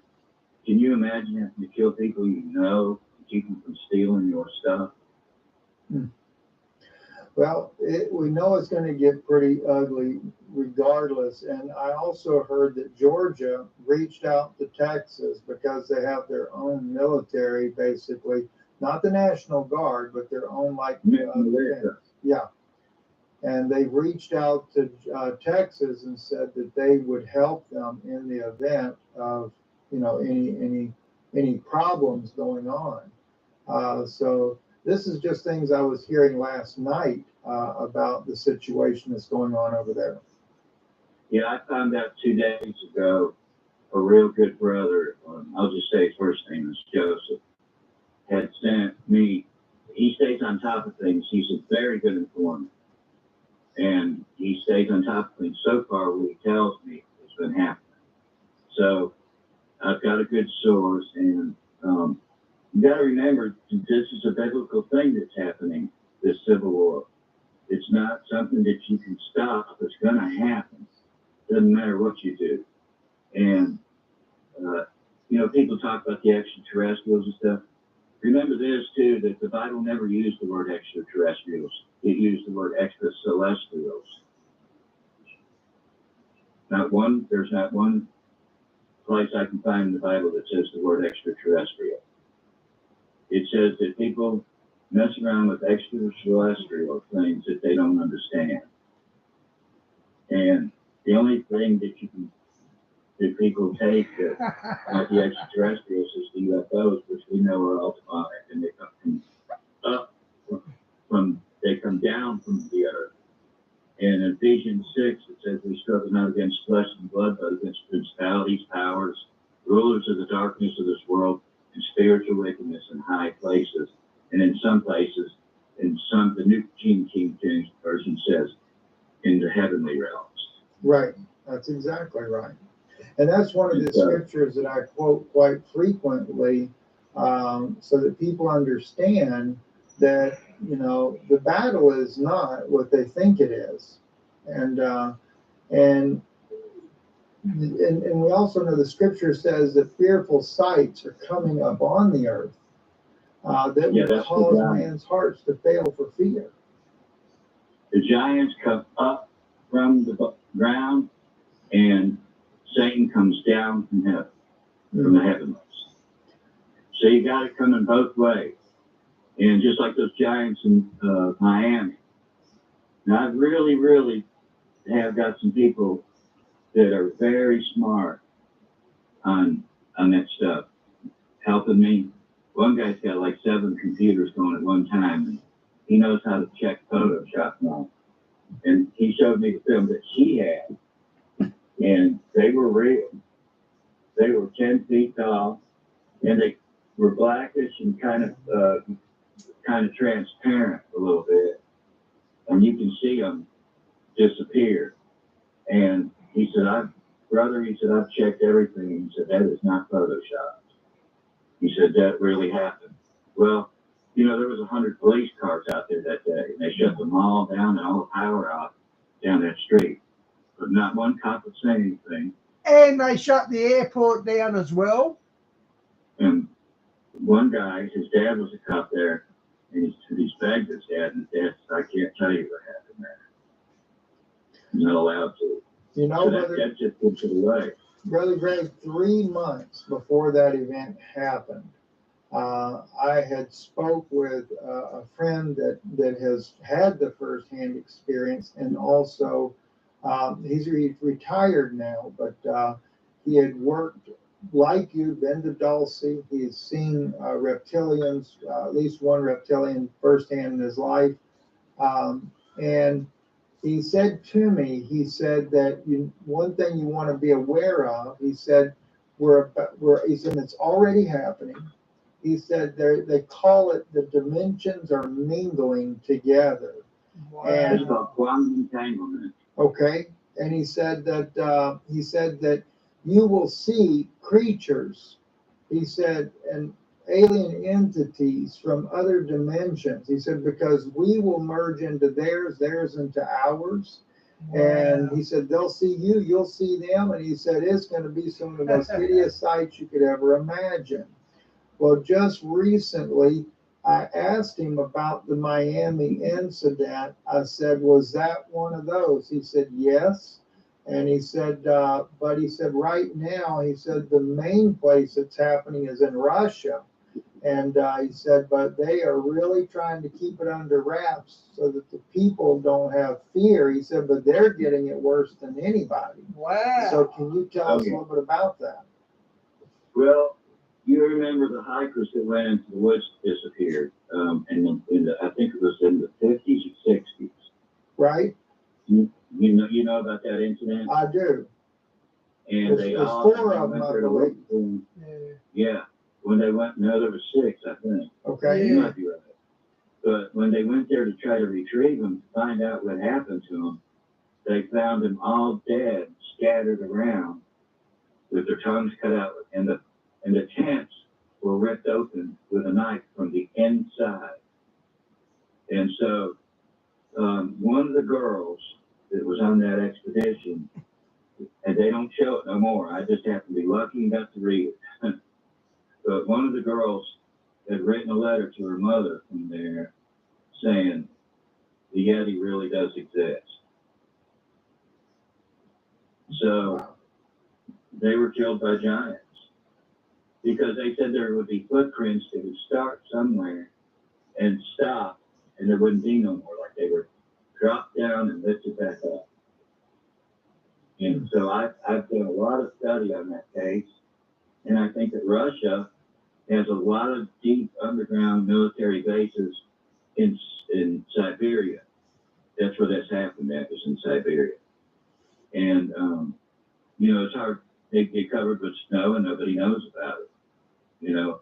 But I think that they put their portals, gateways, and because the Russians don't even fool with it. You know, they don't even fool with it. As a matter of fact, like you said, they're trying to get a handle on it and can't. They're not going to be able to. Nobody is. I actually, that story there, Yeah, me too. a friend of mine in DC had told me about it. And I actually it took a lot of work to even find anything on it. And I did a broadcast on it. And the strange thing is, Brother Greg, when I did that broadcast, within 2 weeks, the next thing I know, the story came back into the light of the media, and they were trying to explain it away as some just natural phenomena, that it was nothing to do with anything strange. Because if I remember right, also I think they were naked or something when they found them, or without shoes, or something weird. Without They were shoes naked, in the like- snow. They were running with their clothes off in snow that was 3 feet deep. Right. And they had to wait till the thaw came before they could find them.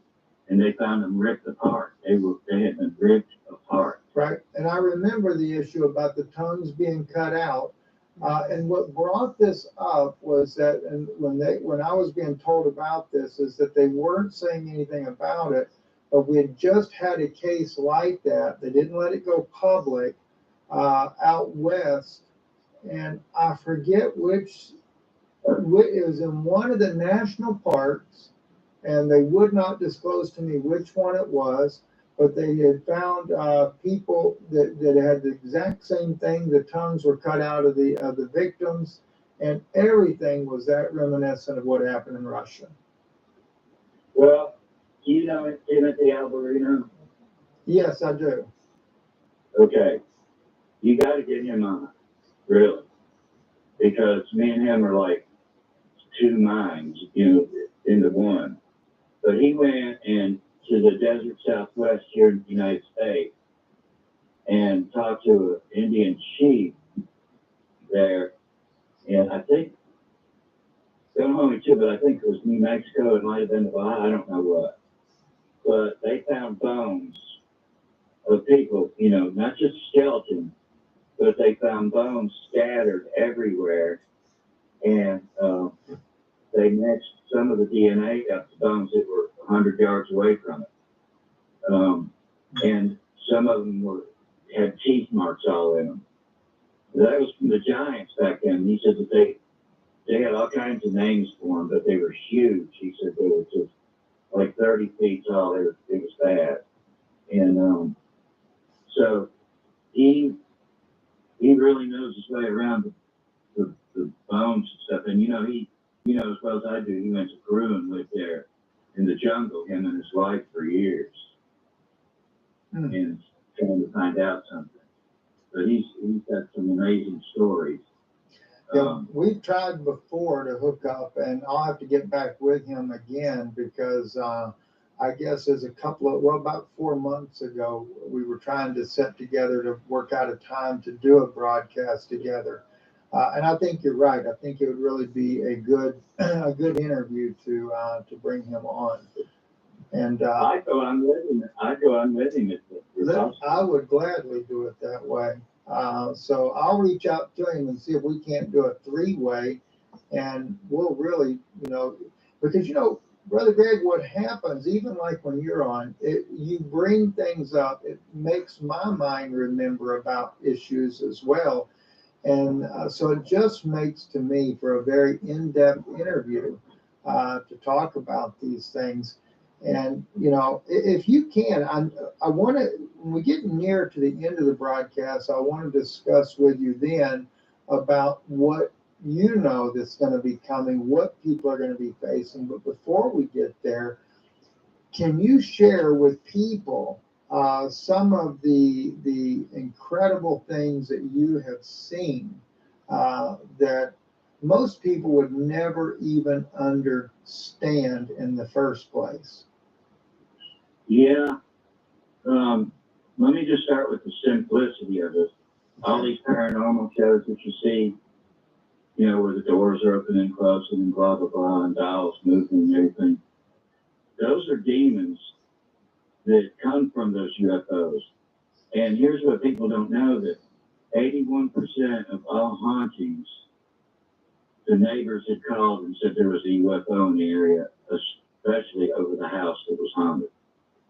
So that is one of the spectacular things. The other is the shape shifting that they can do. That almost made, first time I seen it, it scared me so bad I threw up. I just thought, you know, this just isn't reality. And that's what they all hope for. They hope that I come out here all the time. They hope I do. And you know as well as I do, they touched on things. I really think that they killed my wife. And they touched on things, we touch on things that just upsets them. And they come after us, me and you both. Me and you are always in danger of being hurt. Well, I think that was pretty obvious a little bit ago when you started talking about Texas. I mean, you know, look, it's been a long time since I've been in the intelligence world, so I know technology has changed dramatically since those days. You're ex-CIA inside, aren't you? Barry, I remember when I first heard about the reptilians. I wasn't Christian. I heard about it about 15 years ago. And the guy who told me, I thought he was just some kook. I thought he was an absolute nut. But it turns out he was right. Just CIA, not Mossad. But CIA. Yes, but and did stepdad work at Area 51? Yes, my stepdad did work at Area 51. He sure did. So he was in the Air Force like yourself, and he ended up getting thrown off of Area 51. He was placed at a guard point, and was told that no one, under no circumstances, was to come into the area that he was guarding that day, and he was permitted to use lethal force. Well, it just so happened a general was trying to come in, and he unloaded the gun on the general's car. So, he ended up being moved out. The president's not even allowed in. Right, exactly. When we were there, you had to be able to shoot at 1,200 yards and hit I think it was 15-inch steel plate, diameter 15 inches. At 1,200 yards, because they wanted you to get them then. Because at that time there were, and I'm sure you stepdad, if he was alive, could tell you, there were spots that you could get to, and each time you advanced, it was more dangerous, and then you got to the last part, which was totally lethal. You had to be killed. Well, I killed more dogs than anything because people would tag. Cameras around these dogs, and they have girls run out naked and wave their arms and stuff to distract us, to try to distract us. But I was a very, very dedicated person there. I didn't like what I did, but I signed up for it, and I went ahead and did what I was supposed to. And it didn't distract me. What distracted me was they were up to something, and it usually was dogs or animals. They would set out a fleet of dogs with cameras on them to try to sneak in there. Wow. It was so bad. And wow, Diane, I'm surprised they knocked it back and didn't put a ceasefire on Israel. Wow. Like I say, when you're in high security like that, you have to know every single thing there is about the place. And you're always looking at the corner of your eye. You're never trustful of the people that you work with because you may have to kill one of them. It was the most stressful job I've ever had in my entire life. It was so stressful. Well, I told you, gave me some anxiety pills because when I came out, I was shaking all the time. And my mother knew what was going on. I think she knew I was there. And but I didn't talk about it to nobody. I waited for years to say anything. And Daniel Ott was the first one that I said about, you know. Right. And that, I think that was in 2006, 2005. So it's been 20 years since when I first talked about it, and everybody was like, what? What do you mean this and that? You know, there's 160 different species of so-called aliens. Probably more than that. And people think, you know, the Palladians, because they're white, they're here for our good. There's none of them here for our good. They all stink, they smell like sulfur, and they're just none of them here for our Wow, they good. smell like sulfur. Even Billy Meyer said. That's the exact same thing my own counterpart in DC always said too. He said, Stephen, he said, some people try to say that some of these are benevolent. He said they're not. No. We actually met one time with, oh goodness, what's her name? Very, very well-known reporter. I've got her in my, she did a lot of the disclosure reporting about cattle mutilation, abduction. She's done the Black Pyramid up in Alaska. And gosh, I know her name, but I can't think of it right off the top of my head. But anyway, she's elderly now, but she's still working. And and we met with her privately, and she asked some of those questions about, because she felt like that the Palladians would be more for humanity, and that they're basically the head on the Galactic Council, and my own counterpart said back to her, said no, he said none of them are benevolent. And he said that you have to understand, he said the reptilians and the Palladians, they have a quarrel with each other, but he said, and the Palladians are more advanced technologically and in intelligence wise, they're more advanced. That's on the line in the sand. Right. But he said when it comes to these issues, he said, especially planet Earth, he said the reptilians told the Palladians straight up, we will cause you more problems than you ever thought on other places in the galaxy. And he said, so if you don't back down when it comes to us taking over the Earth, you're going to face some real issues. He said, now the thing is, he said, reptilians have all other species well outnumbered in their Hi, ranks. Lynn, good They to have see ya. tremendous numbers of them. There's millions. Yes, absolutely. I think that the Bible says that there'll be a time when they outnumber the people in the earth, when we're outnumbered. Mm. And see, remember when Satan was swept out of heaven, 1/3 of the angels fell with him. Lynn, Facebook suspended my account. I had to get a new account, so I lost all my messenger contacts. Can you send me another friend request, please? That means he was already I've outnumbered. got a to new one that account. day. You know what I'm saying? Right, exactly. God had his creation that he was going to do. He knew what Satan was going to do. And so he was outnumbered 2-1. Otherwise, there wouldn't be nobody alive now. And the only advantage that he's got is abducting people, extracting their DNA, and putting it into animals and to other humans. And then if it doesn't come out human looking, they either just, I don't know what they do with it, but I know they destroy some of them and start over again. But they're extracting our DNA to mix into their bloodlines to make them look real. Now, with that said, I'll tell you this, that they are among us already. And you probably walk past them every day.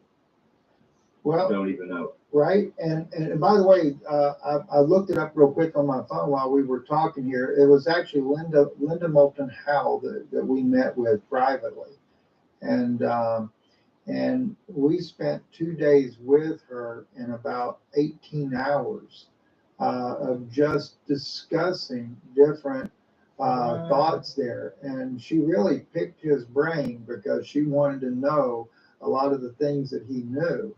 And, you know, and then of course he told her, he said that the government is still watching you. He said, you know, they bug you, they this, they that. And we had a lot of discussions about her. Listen, I got a question for you though, brother. Actually, a good friend of mine with FEMA sent me this question because they happen to be updating me about different things that are going on. And one of the things that they said was that the magnetosphere is starting to collapse. That's one of the reasons why we're starting to see more and more these giant entities that are coming through. Now, I know initially, about a year ago, that's what they were telling me in Washington. And I actually got that information too from a good friend of mine, a German scientist in Germany, that they anticipated that the magnetosphere would collapse. And I don't think it's full collapse, but because of the weakening of it through all this activity on the sun, that as that happens, that people would see things like they've never even could imagine before. And so that was one of the things that they asked me if I would ask you, is that the 10-foot giants and other creatures are coming through, and this is the statement, because of the collapse of the magnetosphere. And they said that Mike from around the world was saying that. So the entities are floating around us at all times as well as in space, as they can cross over. Is that the same thing that you would be aware of? Yeah. So he told you to ask me that? As actually the person in FEMA that was watching, it's a friend of mine that's an engineer in FEMA that's pretty well in tune, and I know that person's boss that they have good contact with sits in a lot of those private meetings up in Washington. So it's always been kind of interesting to see that they have the same type of understanding on a lot of issues that I do. And so I actually asked one day when I was on the phone with some, or not on the phone, but on a private hookup that we have, I said, how come people in FEMA seem to know some of the things that I'm aware of? And they said, well, it's because that they have a representative sitting there in the very meetings that are where a lot of disclosures go on at. They always have a representative there. So I said, well, that person must be connected with the representative then, because they seem to know everything we know.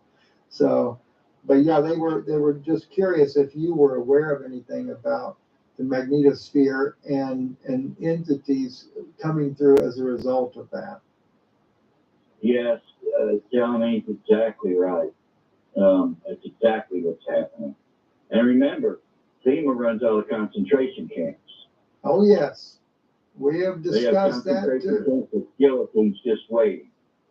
Yes, I agree with that. Okay. So We haven't heard much about FEMA camps for a long, long time. This will be interesting because they're probably going to just about be put into production now. They're probably going to be filled this year.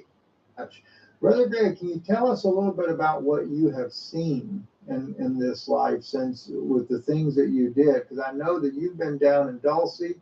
I know there's 7 levels deep in that area there. I remember when I was out there, I've not been inside the facility directly, but I did some meetings at that particular area. And at that time, that's when I was told that if you want to see the traffic of extraterrestrial craft, which I brought my night vision with me, they said, well, we'll go on the roof here and let's look at it. And sure enough, we've seen, I think, a total of 7 alien spacecraft, 3 of our own, just in one evening. Wow.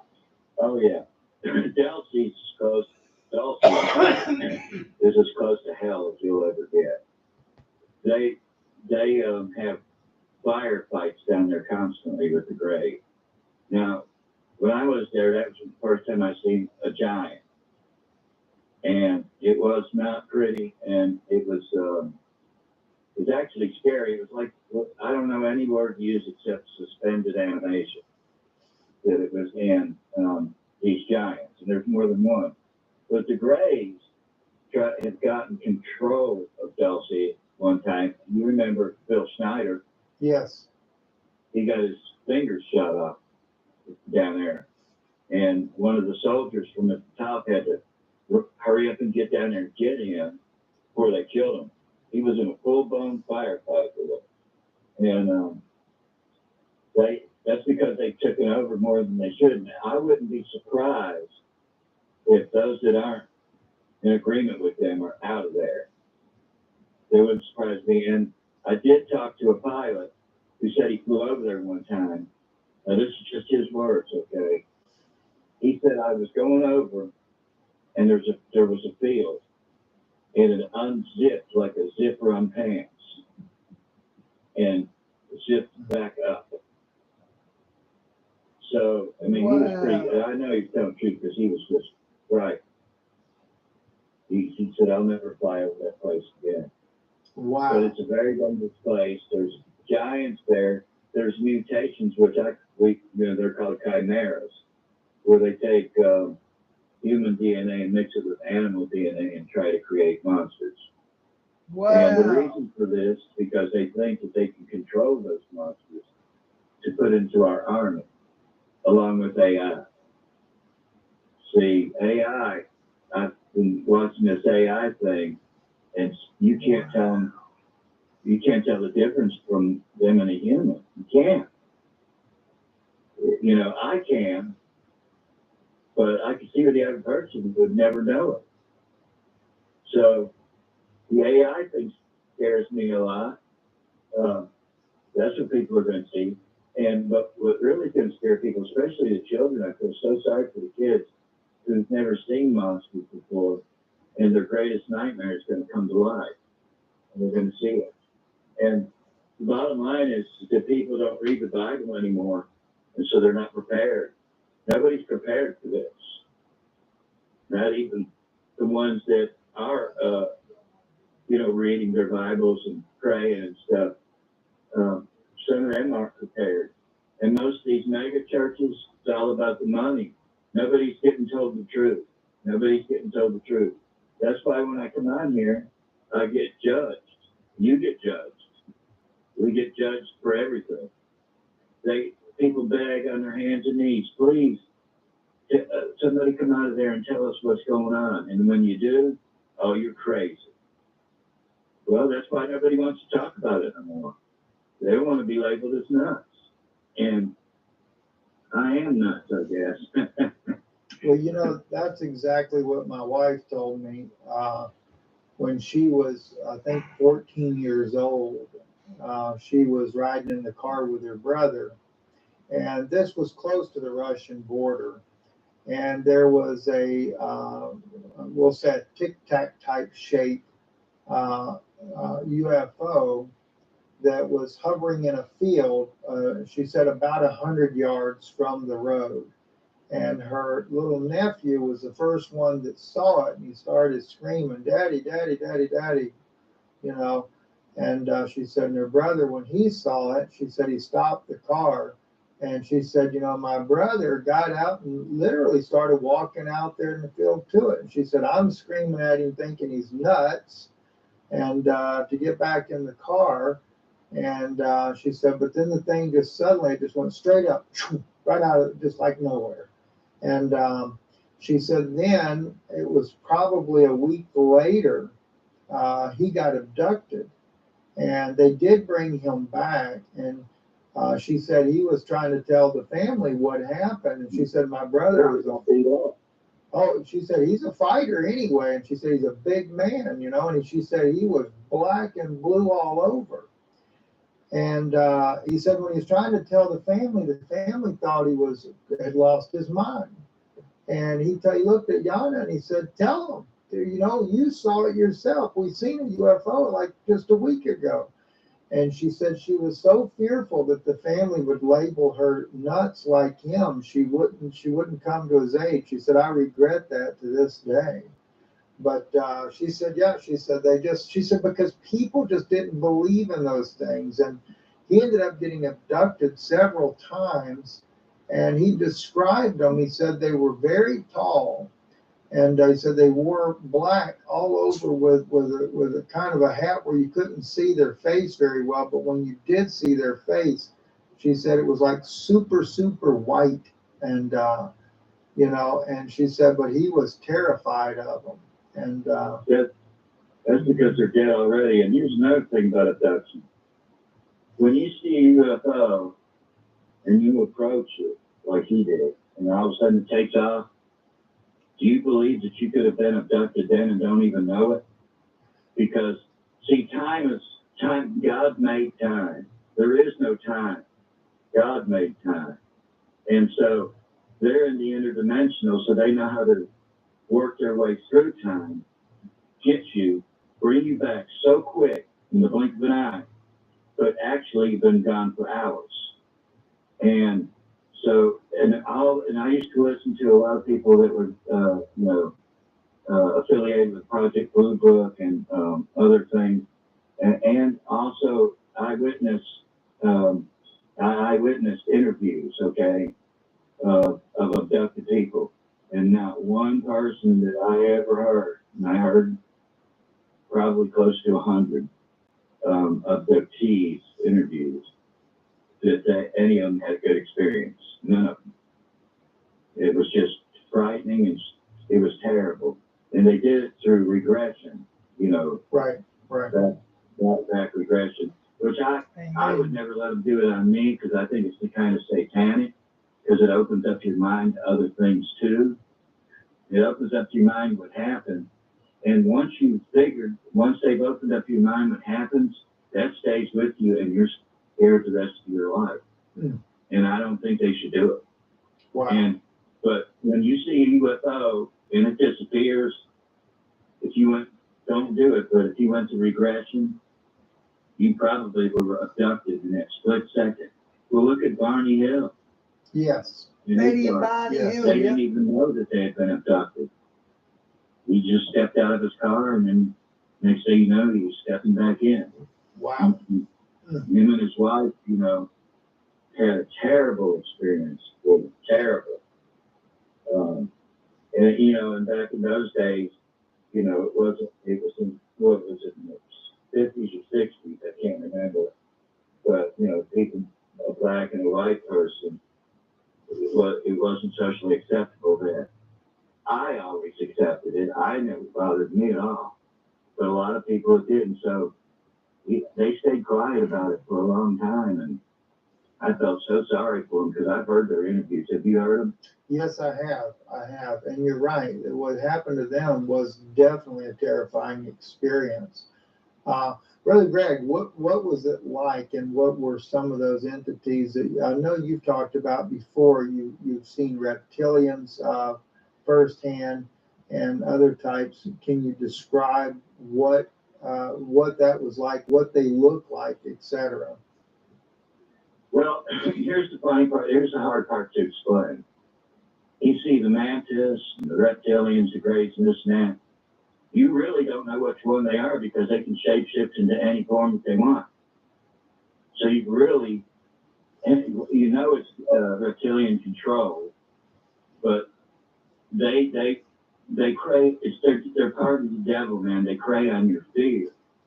And so my greatest fear back then, and people are going to think I'm nuts when I say this, but I really did see a werewolf. I really did see one. Yeah, really. And I know those exist. I've actually was given photos of one that was in an autopsy room in D.C. And of course I've been told that I don't know where they keep this stuff in captivity, but they say that they have one werewolf in captivity, and one friend of mine actually seen that one. I seen one that they had in captivity at Philadelphia, and that's why I'm afraid of it. And so I'd go See, right now I'm having problems sleeping, and you know why, but I can stay up for days because I don't, number one, I don't want to be alone. Number two, these entities exist. And really, there's no way to stop them unless you have copper bullets. The silver bullet thing's just, I don't know what that is. But it has to be solid copper bullets. Solid copper. Can't be copper jacketed. It's the only thing that kills them. And the problem is when you see something like that, how are you going to react? You've got to react right then. And hope. And the problem with reacting like that is, well, if you shoot it and it shapeshifts back to human form, then you're going to get charged with murder. So you're at a dilemma. And the only place I felt free was at these underground bases because we weren't held accountable for stuff like that. We were never held accountable. And so my greatest fear was werewolf, and I've seen that shapeshift into a reptilian, into this, into that. And I had one experience I'll tell you about. This Jewish guy that worked there, he wanted to see his father, and they made it happen. That reptilian, or Greg, it was Greg, I'm sorry, the Greg made it happen. And they locked him in a room with the glass, and all of a sudden there was like now the sound of an explosion, but an explosion of blood all over the window of that glass, where it killed him. And we warned him. And he was part of the system there, so, you know, I couldn't stop him. And he paid with his life. You know, he was seeking the dead among the living. That's what he was doing. Wow. Good night. And I've then walked past places that had guts and stuff all over the floors. What happened in there, I have no idea. I was sent there on detail. You know, I was told one time, Brother Greg, and I lost your audio for a second, so we'll see what happened there. But let me just see. Oh, I see. We actually lost the connection. Let's give me 1 second. We'll get Greg back on the phone here. Yeah, they tried to cut us off. Yes, they did. And actually, it was almost at the right point there. So what I was asking you, or sharing with you, is that when you mentioned that the horrors that you've seen at Dulcie, one friend of mine, this Bennett Dulcie, told me, he said that is the most terrifying place you could ever go to. And he said the evils of things that are done, the experiments they do on humans. Diane, I'm going to watch that later on. I've seen a lot of documentaries on the death camps, but I haven't seen that one, so it looks interesting. He said that he knew of for a fact. He said they took, and he said it's the aliens working with. Yeah, Diane, when they conquered the concentration camps, they made the locals march through the camp and see what the German soldiers had done to the Jews. They made all the local populace march through the camp. With human scientists that do these experiments. Yeah. He said, but I know that they took a man and a woman. He said a lot of times what it is, they would abduct the homeless. That's how they got their specimens. And he said they took a man and a woman, had cut them in half and reconnected the two halves, the male half with a female half. He said, and when the thing recovered, he said 90% neurologically, they were back intact. And he said he'd seen like what you see in legends, like half man, half horse, half man, half different types of creatures.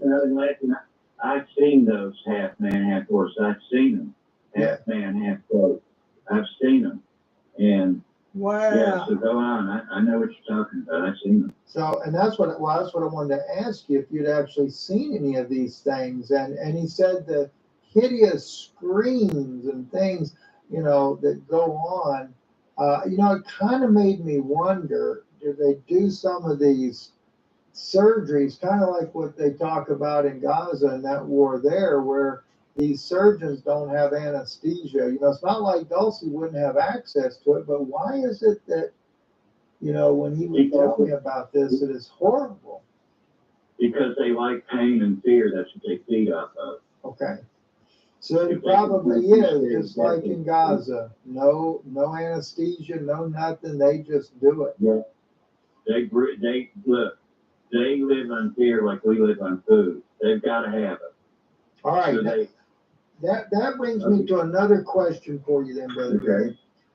I just got told recently, and this makes me really wonder why things are happening, what they're happening in Gaza now. And I may actually know the answer to this with what you just said. I was told that in Gaza they found a giant that was buried there. The Israelis did. And I know this is going to sound crazy when I say it, but we're talking about a giant that would be like a mile tall. I don't doubt it. And he said that there's gold found there, something to do about these giants when they died. Because I remember one time I was asked by these guys, they asked me, is there anything in the Dead Sea Scrolls that would support a giant being as big as a mountain?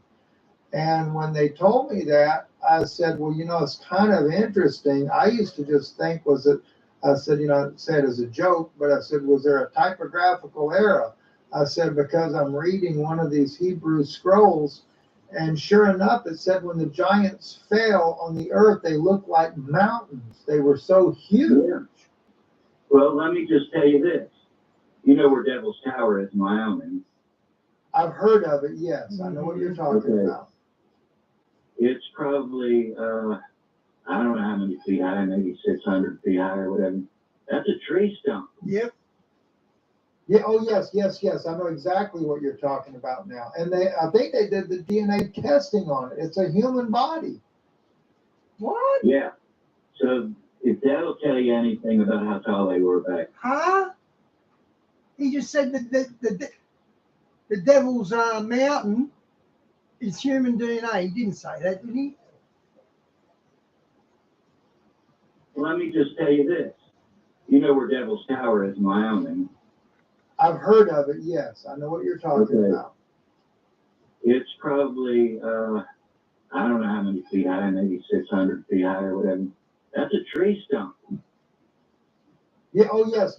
I know exactly what you're talking about now. And I think they did the DNA testing on it. It's a human body.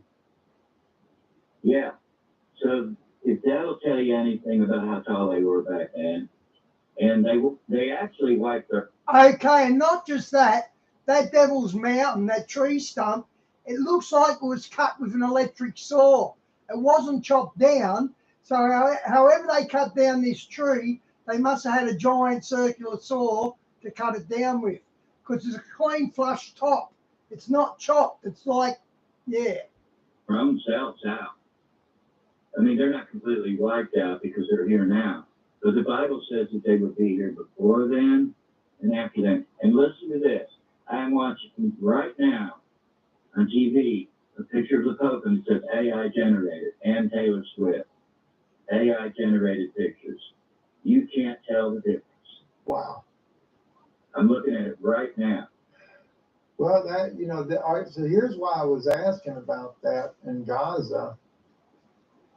If they're doing these surgeries on these children and stuff, and even adults without anesthesia, and they're not allowing the medical supply in, could it be that there's a portal there? We know that there were giants there because of the fact that you had, you had the Philistines that lived in that area. You had the giant that David slew. Could it be that as these dimensions are starting to break and to, you use a different word, we'll go into that in a second, of these people, especially during the surgical procedures there? Yes. And remember this too, when David slew Goliath, God had him cut his head off.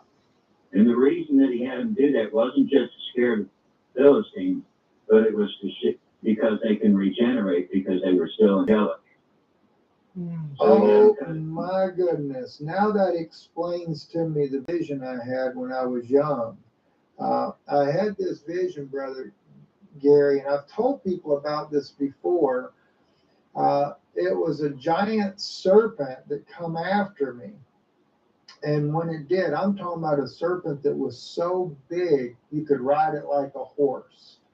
And the first time he come through jumping through the air, kind of like what the mamba snake does, you know, it leaps through the air to attack its victim. Of course, they're not giant, but when it did, I had this dagger in my hand. It wasn't a sword, but it had probably, I'd say, about a 24-inch blade on it.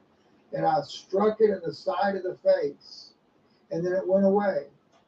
And then I heard the Lord speak to me, and he said, oh, like audibly to me, he said, when he returns, he will be far more vicious than he was the first time. And then, sure enough, that serpent come at me again. This time, I mounted it like on a horse, and I started whacking at the back of its neck. And then I heard the Lord say to me, you must cut his head off to kill him. Yeah, because they'll regenerate if you don't. And that was a problem. Yeah, that's the underground possible. bases. It was a problem. Because they look good and dead, blood, you know, guts and everything after you shoot them. But then you come back hours later and you see it heal. Oh my goodness. So when I read that about David and Goliath, and Steve Quayle, you know who he is. Yeah, I know Steve personally. Yeah, Steve's a good guy. He's ADD to the max, though, baby. But anyway, he said the same thing I did. I couldn't believe it when he said it because he was the one who kind of acknowledged it for me that you got to. That's the reason that David cut Goliath's head off and held it up. And David also brought 3 more stones because he knew he had brothers, Goliath. And when they seen, it wasn't the death of Goliath that frightened them. It was them cutting his head off, and they knew that he could no longer regenerate. Wow, that is amazing. What is it? I know you mentioned to me about I called it mingling of dimensions. You called it quantum something. Can you explain what that is? The CERN collider, that's what they're doing. You know Anthony Patch. Okay, Mike was just talking about this half an hour ago, guys. The mingling of the portals and that. From Berkeley? Yes. Okay. He says they have a quantum computer right now that has the same, it's more powerful than 8 billion brains. No. More than 8 billion brains. Well, when they collide those particles together inside CERN Hadron Collider, right? It's 27 kilometers long in Switzerland. And it's got a barrel on it that goes into the curve that fires the particle and closes. And what they do is when those particles burst, it's called quantum entanglement. And quantum entanglement is where you get the interdimensional being. And they're also looking for, now remember this,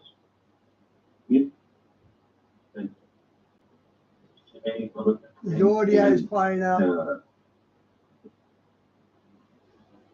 You're cutting out again, brother. 1 second. I want to make sure we don't lose what we got here. Okay, let's try it again. Now you're back. Let's go ahead and try it again. Okay, you know the scene in heaven, the songs, that God loves songs. He loves them. Because what they're doing at CERN is they are trying to call what they call a God particle. It's not a particle, it's a frequency that they're looking for because God spoke into existence the universe and earth. He spoke into existence, and they want to know what frequency that he spoke that at so they could speak their things in existence. Well, what they've done was they've ripped the veil and opened up the doorway to hell. Elon Musk even said that.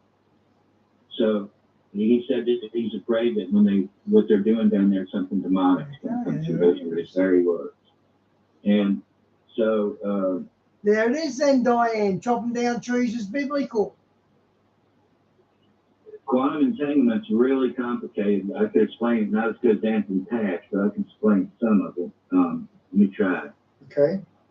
What they do is do you know what the most explosive substance in the known universe is? I would think water, but I don't know for sure. Lead. Lead, okay. Okay, so they use very small amounts. And what it was made for was to take an atom and smash them together.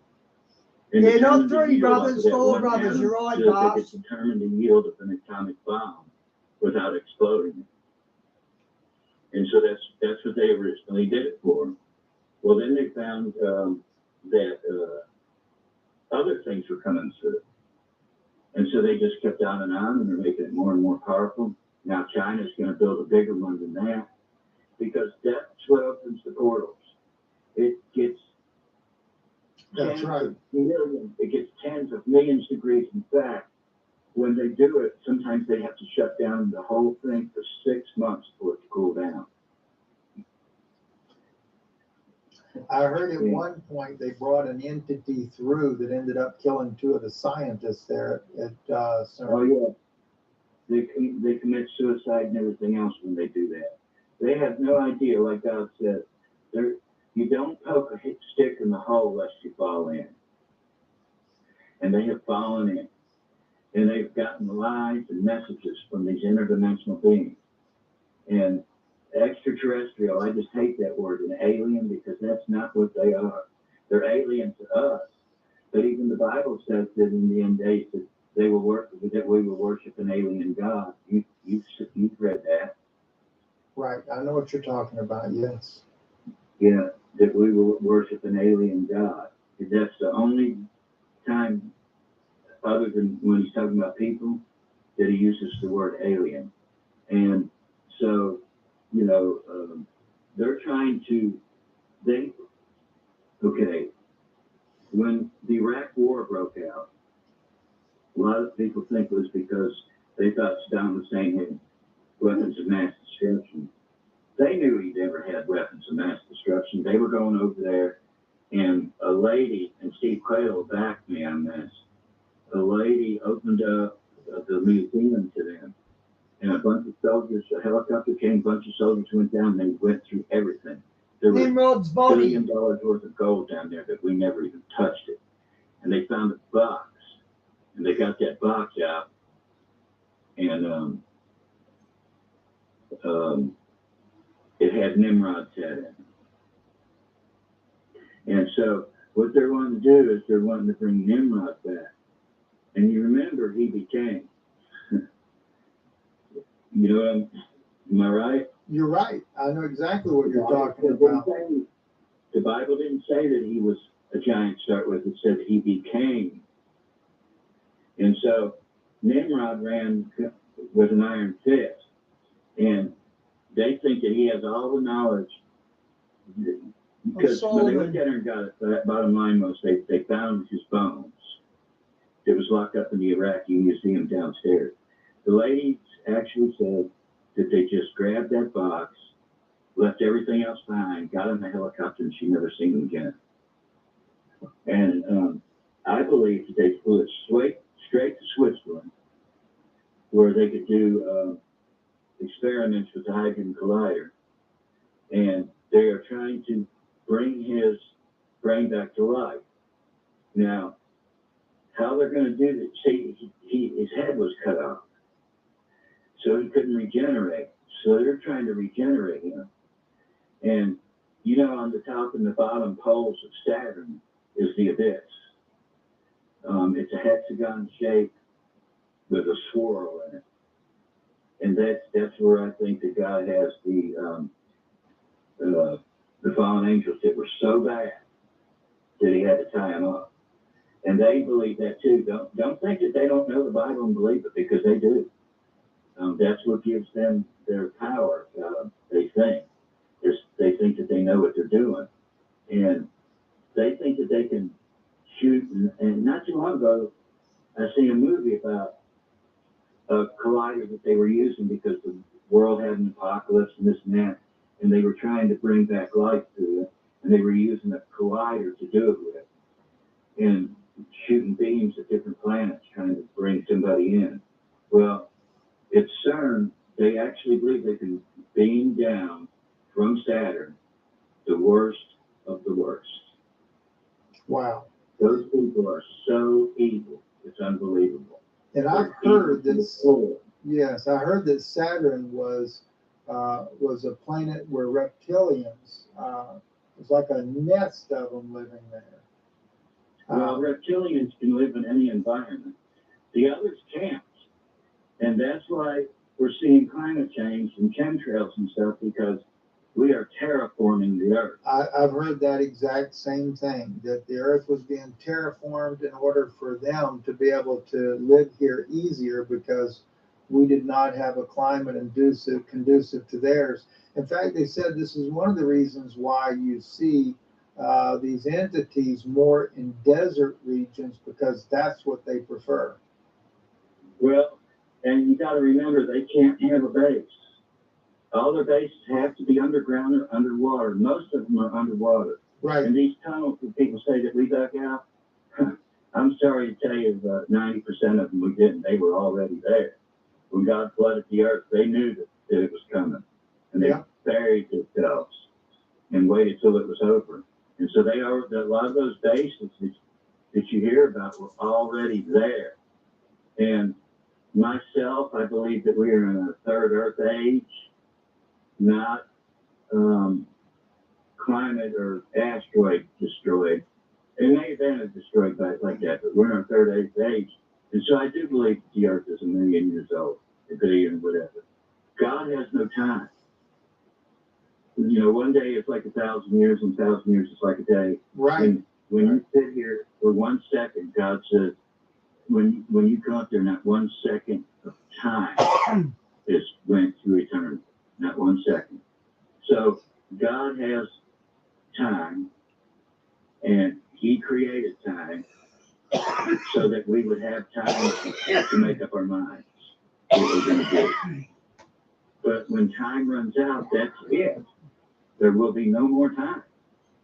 When time runs out, time will cease to exist. And so people need to make up their minds now what they're going to do, because we are close to civil war. We are having problems with UFOs now, or UAPs, or whatever they're calling them now. And even David Grush says that we have in our possession their technology and their biologics. So they really beat him up bad. I felt so bad for him. They've destroyed, he said, they've destroyed him personally, physically. They about destroyed his family for the arguing. See, the devil, when you have bad thoughts and stuff, he can't read your mind. He only knows that it works by your reaction. Exactly. And that's why it says resist and he'll flee. Because if nothing he says is working, he stops. But if you react, then he knows, okay, there's his weak spot right there. Yep. And that's, Brother Greg, boy, that's so accurate right there, what you just said. I have taught that before. It's been years since I spoke about it, so I'll have to bring that up in a teaching before long. But I've said it to people privately. I said, look, the devil has no clue whether or not what he's doing to you is working, and said, until you open your big mouth. Big fat and stick your foot in it. That's right. Stick your whole, you might as well roll up in the ball and stick your whole body in it, because you just fell for the lie. Yep. And he's a liar. And, you know, everything that it's been said, that's why these abductees think some of them are benevolent, because they've been lied to and they fell for it. And why wouldn't they? They're on a ship, they think, and sometimes these abductees aren't in a ship. They're at home with their interdimensional properties that they have to make your house look like you're in a ship. To make you see that. Because I've had a lot of people say that they knew that somehow they were Christians, by the way, and somehow they knew that they never left the house. And when they were being levitated, you remember the guy that was director of MUFON? Yes. He did some study on abductees, and when they didn't even have to pray, all they did was utter the name of Jesus, and they had the sensation of falling back into the bed.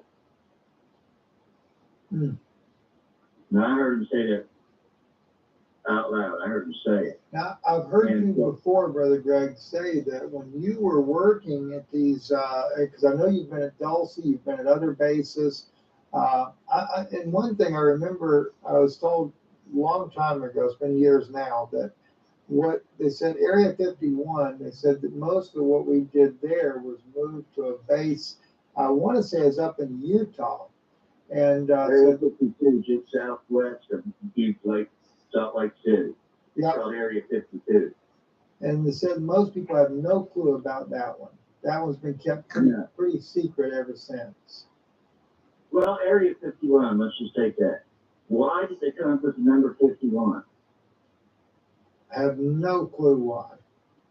And then Barry, have you seen the YouTube footage of the moaning angels underneath the Euphrates River? I don't know if it's legit or not, but it's certainly very creepy. in perfect chronological order, come up with the number 52. There's Area 53, 54, 55, 56. It goes on and on. I haven't been to all those, but I've seen it on documents. Area 56. And all of them are equally evil. And Area 51 itself, as your stepdad told you, was nothing but a place where we built military aircraft, and it was an information classification center where they classified things as top secret, classified, blah, blah, blah. And so there's a lot to that classification center, but it's behind Area 51 at S4. And the S in S4 stands for staging area. So staging area for what? That's a good question. Well, it is the staging area for. It's the staging area. All of them have an S. All of them. They all have S's. My stepdad told me one time, he said, like we were talking about the Black Hawk. SR-71? Yes. And he said that when I was in high school at the time, and he told me, he said, well, he said, son, he said, before they ever came out with that, he said, we built it 20 years before then. He said, you have no idea. He said, you have no idea the advancement of our technology. Well, I got into that discussion with a friend of mine in Washington about that very plane. He said, you know, Steve, he said, there's something that people don't know about that plane. He said, when you fueled it up and you took off, he said, we lose a lot of fuel. He said, because the way that we built the plane, he said, because of the altitude it could fly at, he said, until it got to that altitude, the seams would not seam back together tight because you had to build it loose, something to do with pressure or something like that. He said, so I know exactly what he's talking about. Used up way too much fuel. He said, that's why when we built the TRB-3s, he said, we do a little bit of the framework here, but the rest of it's finished in space, so we don't have that problem anymore. Wow. Right. Because remember what I told you the last time we were on. Now, I never seen this. Okay, so they got industry in space is basically what he just said. I knew the secret space program was true. But one of the Navy pilots said that they clocked one going 72,000 miles an hour. Wow. If you did 72,000 miles an hour, that's like a meteorite. That's how fast it is. If you did 72,000 miles an hour with seams on it, it would peel itself apart. Right. And that's why airplanes, regular aircraft, are done with rivets. Everybody says, why don't they just weld? Because it can't move. Those wings bend. The B-52 bomber, when it was unloaded, the wings bent 20 feet up. Wow. Terrific. So they got to be able to move. If that was welded, the wings would break right off. That's why they use rivets on planes. So that if a piece does come off, that's the only piece that comes off. Wow. And so speed and altitude have a lot to do with it. The higher you go, the thinner the air. And that SR-71 went 80 to 100,000 feet and was classified. It said, the document that I read, because nobody really knows how fast it would go, said that it was classified at 5,000 miles an hour, and it wouldn't, it's 5,000 plus, but it would not tell you how fast it would go. And it was a spy plane, and it could take a picture of a paperclip on the corner of the street at 80,000 feet. That's how advanced it was. And like your step, the day it came out, it's like computers, the day it came out, it was outdated. And when I was in the Air Force as an airplane mechanic, I remember, and I never could figure out why, brand spanking new airplanes that had never been flown before, except for from wherever they were built to the Air Force base. The minute it would land and cool down, they would have us can the parts out of it to fix an old one. Oh, wow. What? You know why? No. Because the parts were so expensive, but they wanted to make sure that these old ones, that the old ones were experiment. They could afford losing it. They couldn't afford to lose the new one. So that's why these maneuvers and things that we see that some of these planes can do were tried at no expense, because the older airplanes were already played for. So why take a chance with a brand new one when we take the parts off it and try it on the old one and see and do these maneuvers and see if they hold up? Because I remember a lot of times going out and canning parts off the engine, the jet engines, and taking parts, and they were mainly interested in the hydraulic system. I'm a certified government hydraulic specialist. I got a certificate and everything from the Air Force. And so my job was hydraulics. And so there were some parts that had so much pressure on them that when we tightened the nut down, we call them B-nuts, the nut down on a line that connected to another line, we used to have to put the wrench on it and put a pipe 10, 12 feet long over the wrench to tighten it down as tight as we could get it. And there was so much pressure, like the brakes. And I'm getting to something here. Okay. The brake. They're allowed to drip one drop every 5 minutes. So when you change a brake swivel, it could have been 5 drops in 1 minute. It's been so long. You had to sit there with your watch, and then you would tell the guy, the pilot, to turn on the hydraulics full pressure, and you would have to sit there with the watch and watch that thing. Every hydraulic part on there, you had to watch it and time it, how many times it dripped in 5 minutes. If it exceeded the drip, it was a red X.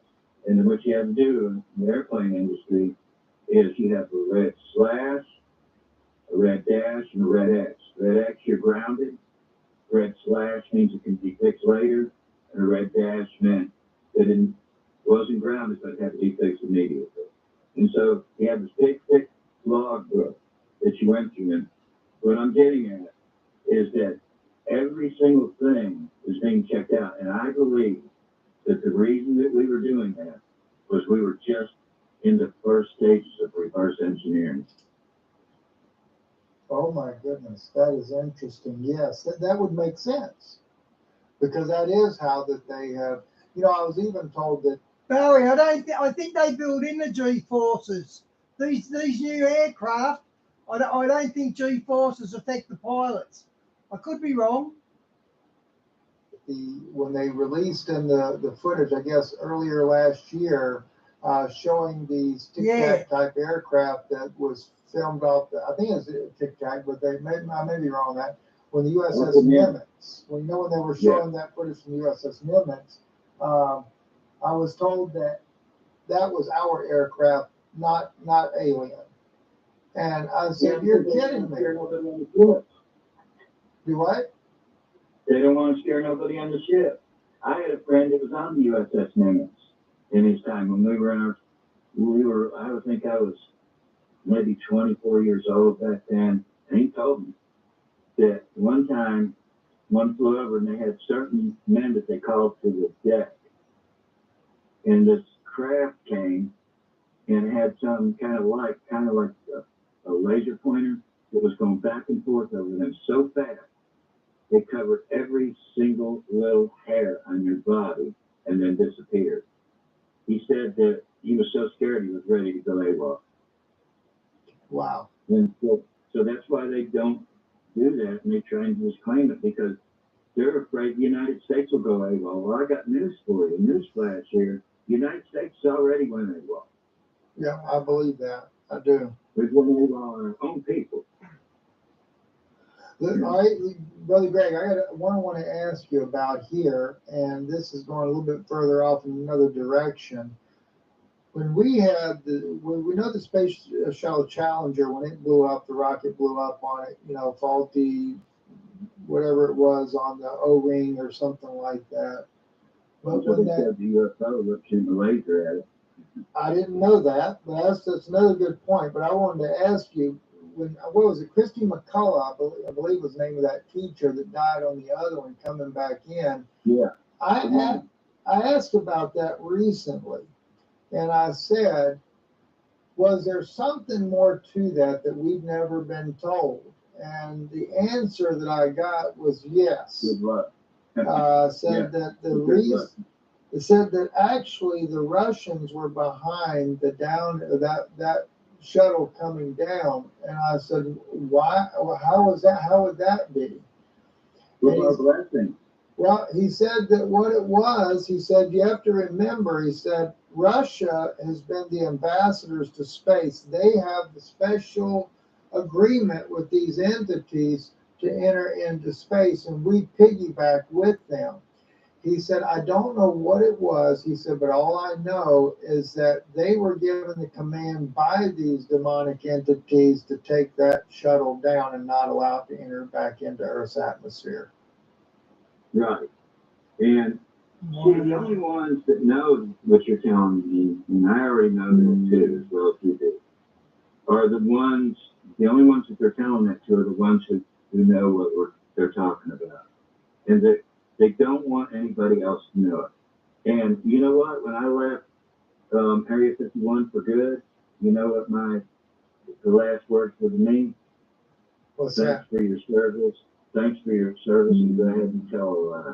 Because we're not going to follow you, and nobody will believe you anyway. And that's exactly right. People think, that's why I say, Brother Greg, when I first heard you, and I think it was one of Daniel Oates' interviews that I heard you on, and then I started listening to one after another. I told my wife, I said, never in my life have I seen someone that could confirm the things that I'd been saying for so long. You know, I said, you are the first one to really talk about things in such a way, the way that I knew it. And so I was determined one way or the other to get to meet you and be able to discuss those things with you. You know, and there's one, I think, actually, probably we finish this broadcast, I'm going to share one with you that we can maybe talk about a little bit. I don't know if I'll make it public yet, but there's one I've just heard about that I want to talk to you about that just blew me away. Anyway, though, let's go back to and I know we should get ready to kind of end it up, though. We've probably been a long time, but I just so enjoyed talking with you, Brother Greg. But what I wanted to ask you, you know a lot of crazy things that are about to happen on this earth. I know that the friend of mine that we used to share a lot of this stuff with before he went into retirement, and we still talk from time to time. And Barry, the Stargate series has the alien greys from Asgard, and they've got Thor and Loki and Odin. They've also got reptilians. So Stargate, and they also, the villains, they're the Egyptian pantheon, and the UFOs are flying pyramids. So Stargate has got a lot of biblical meanings as well. The Stargate series. He was going through surgery. He had a difficult time. And I remember his own wife shared with me. He said the doctor came in. He said he grabbed the doctor by the sleeve of the arm and he was just weeping. And he said, "You have no idea what's about to happen on this earth." And the doctor looked at him like he was losing it, right? And he says, "What are you talking about?" And he said, "I can't even tell you." He said, I can't tell you. He said, "But I would love to be able to sit down and talk to you to warn you about what's about to happen." Well, I'll warn people right now what's about to happen. That's what I want to do, Brother Greg. I want people to be aware of what's coming. You go right ahead. Biden, this stuff that Biden did and all this and that, and people talk against them isn't going to do you any good. It's just wasting your breath. They are moving along with their plan to depopulate the earth. They want to depopulate it down to 500,000.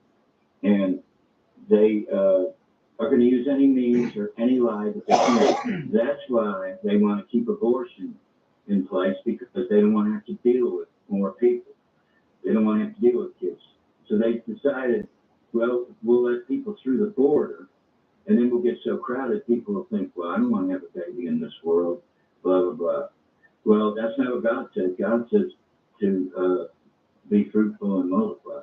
Don't worry about what's going to happen this earth. But there is going to be a civil war that's coming possibly in the next couple of weeks. And I told my friend Joseph, told me, okay, this is only 5 hours old, guys. Where you live, something big over the next week is going to happen in Tennessee. Wow. And you know, it's interesting, the FEMA contact I had just said to me in a text, by the way, they said to let you know that they're praying for you specifically. FEMA? Yes. And the person is a real sincere believer, and said also I will keep lifting him up in prayer, and that was specifically about you. That's a real prayer warrior right there too, brother. But they said, that's very humbling. They said to me that they said things could break loose as early as within 2 weeks. Wow. Yeah, exactly. Wow. That's what I just, Brother Greg, I tell you. Yeah. I remember one time, I think a caller called in on Daniel, maybe it could have been Daniel, it might have been somebody else, and they may, or maybe he got a question in, or I forget how it was, but it was a question that was presented, and they said to you, do you have any way of proving these things? I like to fell out of the chair laughing. And, oh yes, I did. How do you think they're going to put the filing cabinet on my back and walk out of there? Yes, exactly. That's the way of proving it. It's proven itself. And you know what? Yep. These aliens, I'm like you, for lack of better words, people understand it more than they do the word demon. Right. But these aliens are sitting back waiting. They're getting ready to have their turn, and it's going to be bad. And if you're not prayed up and born again, you're going to die. That's all there is to it. And some of us are going to die anyway for the truth. Yes. I remember you told me one time, Brother Greg, you said, ain't nothing wrong with having some guns, but I can tell you straight up, ain't going to do you a whole lot of good. You know how many guns I have in the house? None. I don't have any. Because I figured out a long time ago, I'm thinking about buying something to kill bear with in case one comes up here. I have a very special person coming here, and I just want to make sure that I got everything in line. But I have no guns because they're not going to do you any good. What are you going to do against something that's 3 times the size you are, who can run 3 times faster and think 3 times faster? Like I said in the last broadcast, when you see them, that's the only time you got to react. You have Right. to pull that trigger the second you see him. And then when it's all over, you got to hope you didn't shoot somebody. Because they can shift right back to a human being right before they die, and the police will hold you accountable. Yep. That really struck me when you said that too. And Might do a prophecy. well, I think there, it kind of reminds me of, they had this TV series one time, and I forget, I don't remember the name of it, but I remember what it was. They filmed it up in Oregon, and they were talking about how that these people, their true nature would come out. They would shapeshift into, like the one guy in the movie, he was a werewolf, and they'd shapeshift these different things, and then they'd shoot the guy when he was the wild creature, the police would, and the next thing you know, it'd shapeshift into a human, and the policeman was like freaking out. In fact, the black guy that starred in that movie, I forget his name, but me and him used to talk on Facebook at one time, and he Amen, became very boss. well-known Amen, actor even brother. after that. But I would want to say his name, even if I knew it. I think I know who you're talking about, but yeah, but I don't believe him. it was interesting though, because that's what would happen in the movie. They would kill this entity, Grimm. That's the name of it. It was Grimm. The series was called Grimm, because it was supposed these guys had this ability to detect that they were evil entities, and they would take them out, and then they turn back human. I watched a bit of Grimm, the Brothers Grimm it's based on. Yeah. So that's just kind of freaky. No. Need a chainsaw and be. No, I'm serious. Yeah, there you go. You know how remote it is around here. Yes, it is, People that are listening to us now, you have no idea how remote it is around here. I'm completely almost off the grid. Well, I want to ask you this in closing then, because there's something else that's on my mind. We got into creating these, we called it super soldiers, but they basically mixed some, and I don't know how they did it, but I think bear, lion, and one other creature, and they transformed into some huge creatures. And when I say huge, they ended up getting. Yeah, exactly. And I was told that we released some into the wild in Russia, even here in America, and they were hoping that they would still lean towards the humanistic side where they could control them, but they got out of control. But they were able. Yes, and they were able to procreate. Do you think, Brother Greg, that the government created those entities because of knowing the type creatures that are coming? And then one other thing I want to shoot your way too. Yeah, Barry, he lost his Prophecy Club channel. I think he was doing the that stuff, so he lost his channel now. His Prophecy with Stan, but it is the Prophecy Club. Told the reason why they went for Nimrod and they're wanting to resurrect Nimrod is because they know from one of the ancient documents that the government has as classified, Nimrod, it was prophesied that Nimrod would be resurrected in the last days, and that he knew how to read the ancient technology that was hidden in the Sphinx, and that's why they wanted him to come back to try to defeat the entities that are coming to wage war on the earth. Wow. That's exactly right. But it's all going to turn against them, because the very things that they create are going to destroy creation. And they don't understand what they're doing. I get choked up talking about it because it's all right, brother. They just don't get it. They don't. You're right. They just don't get it. And I've seen it.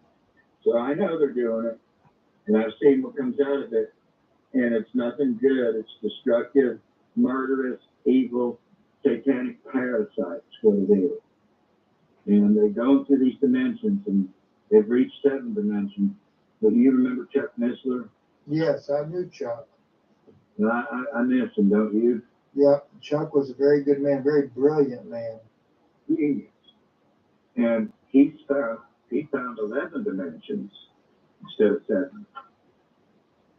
He did the mathematical equation on a box and found out that there was 11 dimensions. Well, think about 9/11 and all these 11 things that happen, 11, Yes. 11, 11. Oh. And so there's a lot. See, everything that anybody needs to know about the demonic side is right there in the open for you on Google Earth and anything you want to look at about the way that the United States and other countries have been structured. They were structured with the engineering plans of fallen angels. All these things are in line and in construction for a certain evil purpose. Evil.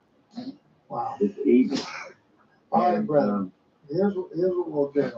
We're going to close off, but I'm going to ask you to hang on. We're going to close this one here, but I want to talk to you about one more thing that we might let out later. Barry, did you see the supergiant at Ferguson riots? He's in a petrol station, a gas station, and normal soldiers come up just above his belly. He's like about 10 foot tall, built like a brick shit house.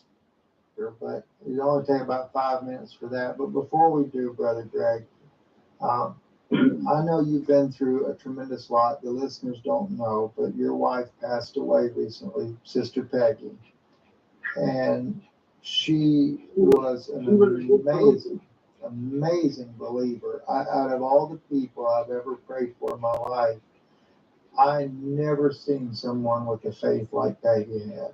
And she was just really a sweetheart. And so many times when you would do interviews with Daniel, you'd see Peggy in the background. And so she's always just a sweetheart. And I know it was totally unexpected. And you I found out 1 week, and then 2 more weeks she was dead. Yes. No one knew that she had cancer throughout her entire body. And Peggy probably knew, but she just, as you said to me, she went through it twice before, and you didn't think she wanted to go through it again. And as far as going through the chemo and stuff, but greatly missed. I wished I would have gotten to know her in person, and I know that she was your sweetheart. But I say that because you've been through a lot, and just you being able to have the strength to do this interview with me, I really appreciate it tremendously. And I know that, you're retired. Peggy was as well. And the people before, they help to support the work you do, to bring out these testimonies. And of course, my dog keeps talking to me here in the background. But anyway, can you share with the people how they could reach out to you to help support the work you do? Because I consider this a ministry in itself, what you do, Brother Greg. Could you share with people how to do that? I'll get beat up for a month or 2 now after this. But at any rate, they're not going to kill me. But if anybody wants to help me, they can. Okay, guys, prophecy with Stan.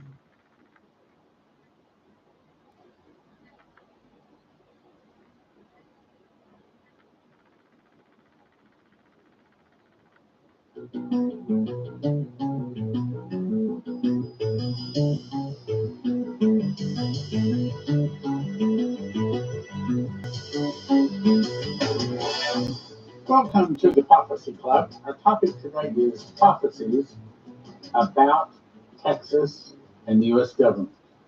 Look, folks, this is really serious. Oh, thank you, Boss. I didn't think you heard my Probably going to be sneeze. leading up to the internal revolution that we've known about for almost 40 years. And, there's a lot of websites out there that can tell you what the news is, and they give you their opinion. But at the Prophecy Club, what we try to do is to tell you what the news is in light of Bible prophecy and what God and His holy servants and prophets are saying about it. And I'm probably not going to get through all the stuff I have today. This is really important. Stick with me. Okay, first of all, if you haven't subscribed, please do so. Also, if you haven't joined Prophecy Club, please do so. We ask for $9.90 a month or more and that actually makes you a member of the Prophecy Club. You do that by clicking on the QR code down below.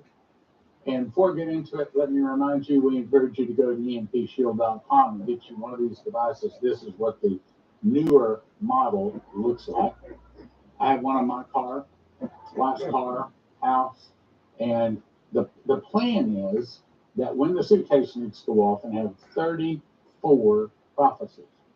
Prophecies, dreams, visions, audible voices, angel visits, confirming the suitcase nukes are going to go off. And it's somewhere between 35 to 50 of them all across America. If you want your car to start, if you want your computer not to have all the chips fried, then you have one of these on your car and your house. Period. Simple as that. Now, if you go to empshield.com and if you use the promo code PROPHECY, it'll get you a $50 discount and it helps your Prophecy Fund. They have videos up there to show you how to install it. It's simple. I'm not a mechanic. I was able to install it myself. Here it shows you exactly how to do it. Okay. empshield.com. All right. Now, I know this gets a little tense, a little tedious, and I don't like legalese either, but I read this. I read all of it, and I think it makes sense, and I think it's very important, so we're going to read it. Texas governor declares federal government has broken the compact with the states, invokes invasion clause, asserts right to self-defense. So we're going to read it. From Governor Greg Abbott. The federal government has broken the compact between the United States and the states. The executive branch of the United States has a constitutional duty to enforce federal laws protecting states, including immigration laws on the books right now. President Biden has refused to enforce those laws, as even violated them. The result is that he has smashed records for illegal immigration. Despite having been put on notice in a series of letters, one of which I delivered to him by hand, President Biden has ignored Texas' demand that he perform his constitutional duties. The government is trying to use the law, saying, well, this is the law on Texas, and they expect Texas to follow the law. But I think what Texas ought to be turning around saying, you start following the law, then we'll start following the law. Right now, you're not following the law. He sort of does that. Let's go on here. President Biden has violated his oath to faithfully execute immigration laws enacted by Congress. Instead of prosecuting immigrants for the federal crime of illegal entry, President Biden has sent his lawyers into federal courts to sue Texas for taking action to secure the border. Continue. President Biden has instructed his agencies to ignore federal statutes that mandate the detention of illegal immigrants. The effect is to illegally allow their en masse parole into the United States. By wasting taxpayer dollars to tear open Texas border security infrastructure, President Biden has enticed illegal immigrants away from the 28 legal entry points along this state's southern border bridges where nobody drowns and into dangerous waters of the Rio Grande. Under President Biden's lawless border policies, more than 6 million illegal immigrants have crossed our southern border in the last 3 years. That is more than the population of 33 different states in this country. This illegal refusal to protect the states has inflicted unprecedented harm on the people all across the United States. James Madison, Alexander Hamilton, and other visionaries who wrote the Constitution foresaw that the states should not be left to the mercy of a lawless president who does nothing to stop external threats like cartels smuggling millions of illegal immigrants across the border. That is why the framers include Article 4, Paragraph 4, Clause 3, which states, the state's sovereign interest in protecting their borders, Arizona versus United States, it gives him the article there.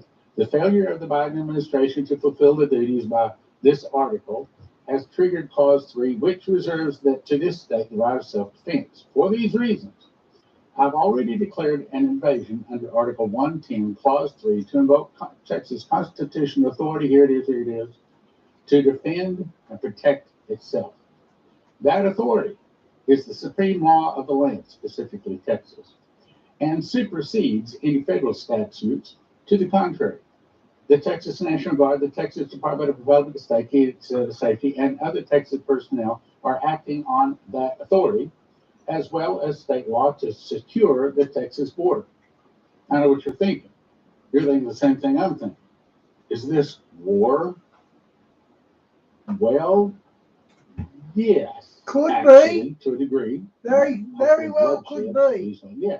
Now, next article says the Union, that is the United States, is rupturing Texas, is now empowered to levy war.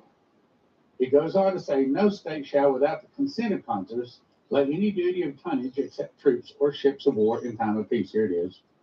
Enter into any agreement or compact with another state or with a foreign power or engage in war unless actually invaded or in such imminent danger as will not admit of delay. In other words, Texas is saying they've been invaded, so that consequently means that Biden, shut your mouth. You don't have any jurisdiction over this. We are going to secure our border. Now, you may be thinking, yeah, well, you're not going to get away with this. Wait a minute. There are several other states that have already come along his side and say we're with him. Governor of Montana says Governor Greg Abbott is doing what POTUS won't. By refusing to act, President Biden is inviting cartels of illegal drugs and human trafficking in the United States. We must secure the southern border. Below that, Southern Dakota Governor Greg Abbott is exactly right to invoke Texas constitutional authority to defend itself. The Biden administration has created a national security crisis and put Americans in danger. Their failure is an unconstitutional dereliction of duty. South Dakota has been proud to help Governor Abbott's efforts to secure our border. More, Governor of Oklahoma. Oklahoma stands with Texas. Governor of Missouri. The fentanyl crisis is here and is tearing families and communities apart. Children dying from fentanyl is 100% preventable, while President Biden and the federal government failed. Barry, I saw the Syrian ambassador complain on the United Nations that America was fielding genetically enhanced soldiers. And I thought, how would he know that? How would they know they're genetically enhanced? And then I saw the Ferguson super soldier, and that's how they knew, because they're giants. So the ambassador complained to the United Nations about the American super soldiers. To do their job by securing our southern border. Missouri will act. In other words, other states are coming to our aid, our rescue. Virginia. Virginia stands with Texas. Greg Abbott is doing the job Joe Biden and his border czar refused to do to secure our border. The Biden administration has turned every state into a border state. We must stop the flow of fentanyl, save lives, and secure our southern border. Oh, Stan, well, that's only 3 or 4. No, there's more. Listen to what Florida says. Florida Highway Patrol is patrolling the southern border with Texas officials what? Florida Highway Patrol says it's down in Texas, assisting Texas. Wow. He says if the Constitution really made states powerless to defend themselves against an invasion, it would have never ratified it in the first place. Texas would have never joined the Union when it did, and Texas is upholding the law while Biden is flouting it. Florida will keep assisting Texas with personnel and assets. Brothers and sisters, them's fighting words. And that's fighting words not just from Texas, but several of the other states. My guess is over the coming months, we're going to see several more states. I'm going to show you that in prophecy in just a second. Yeah, but no one is really going to go along with this. Yes, they are. 66% of Southern Republicans are in favor of seceding from the U.S., a poll shows. Wow. For a long time, I have heard people say we should secede. 66% of the Southerners say should succeed. Wow, this time you were right, though. You weren't right to succeed in the Civil War of 1860, but this time you're righteous. So Texans are probably more proud to be a Texan than they are as citizens of the United States. But all of this has only made it even worse, and there's more to this poll. The poll released by Brightline Watch Wednesday, this is recent, 66% of the Republicans in the South supported leaving the U.S. and forming a new country. Those sentiments were shared by, now listen to this, 50% of the independents and 20% of the Democrats. That's getting pretty close to 100% of the Texans say, get us out of here. Overall support for leaving the Union among southern states listed: Texas, Oklahoma, Arkansas, Louisiana, Mississippi, Alabama, Georgia, Florida, Tennessee, North Carolina, Virginia, North Carolina, and South Carolina. 44%. And Diane, you did say history repeats. You said that a few comments ago, or not a few, like a while ago. And here it is again, the same states in the Southern War 1860 are basically the same states now fighting Biden and his gang. Wow. Nothing to sneeze at. On the other coast, the highest level of support for seceding from the U.S. was in the western U.S., where, get a load of this, 47% of the Democrats backed secession. Are you listening? Compared to 33% of the independents and 27% of the Republicans. Again, that's a high percentage. Over the Pacific area, including Alaska, California, Oregon, Hawaii, and Washington State, was 39%. So even in the liberal areas, 40% of the people are saying secede. They're saying they're fed up. Secession support in the Northeast was 34%, the mountain area 34%, the heartland was 30%. So there's a lot of folks that are sick and tired of what's going on. Now, I'm only going to read one paragraph. I'm skipping 4 paragraphs at Coverstone. A house divided against itself shall not stand. I saw the man, that's the angel that comes to me, that I'd seen in previous dreams standing in a place where the president gives the State of the Union address. He tapped the microphone 3 times, stated in a loud voice, a house divided against itself shall not stand. Now that's, I believe, the angel of God, Wow. perhaps even Jesus himself, giving a warning to America: if you don't fix yourself, you will not stand. And the emphasis was on the word shall. He then pushed the microphone down and walked to the door, the rear of the room on the wall with several light switches, and he flicked them all off, walked out the door, pulled the door shut. Meaning, America, fate is if sealed. you remain divided, you're done. Stick a fork in. Now, I have covered this page many, many thousands of times, but I only want to say a couple of sentences. The fall of America will start with an internal revolution in America, started by the communists. Some of the people will start fighting against the government. Now, I don't know if that's the good guys kicking out the bad guys, or if that's the bad guys kicking out the good guys.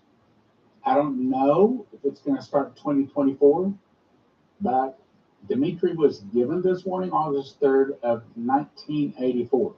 Add 40 years to that, that would be August 3rd, 2024.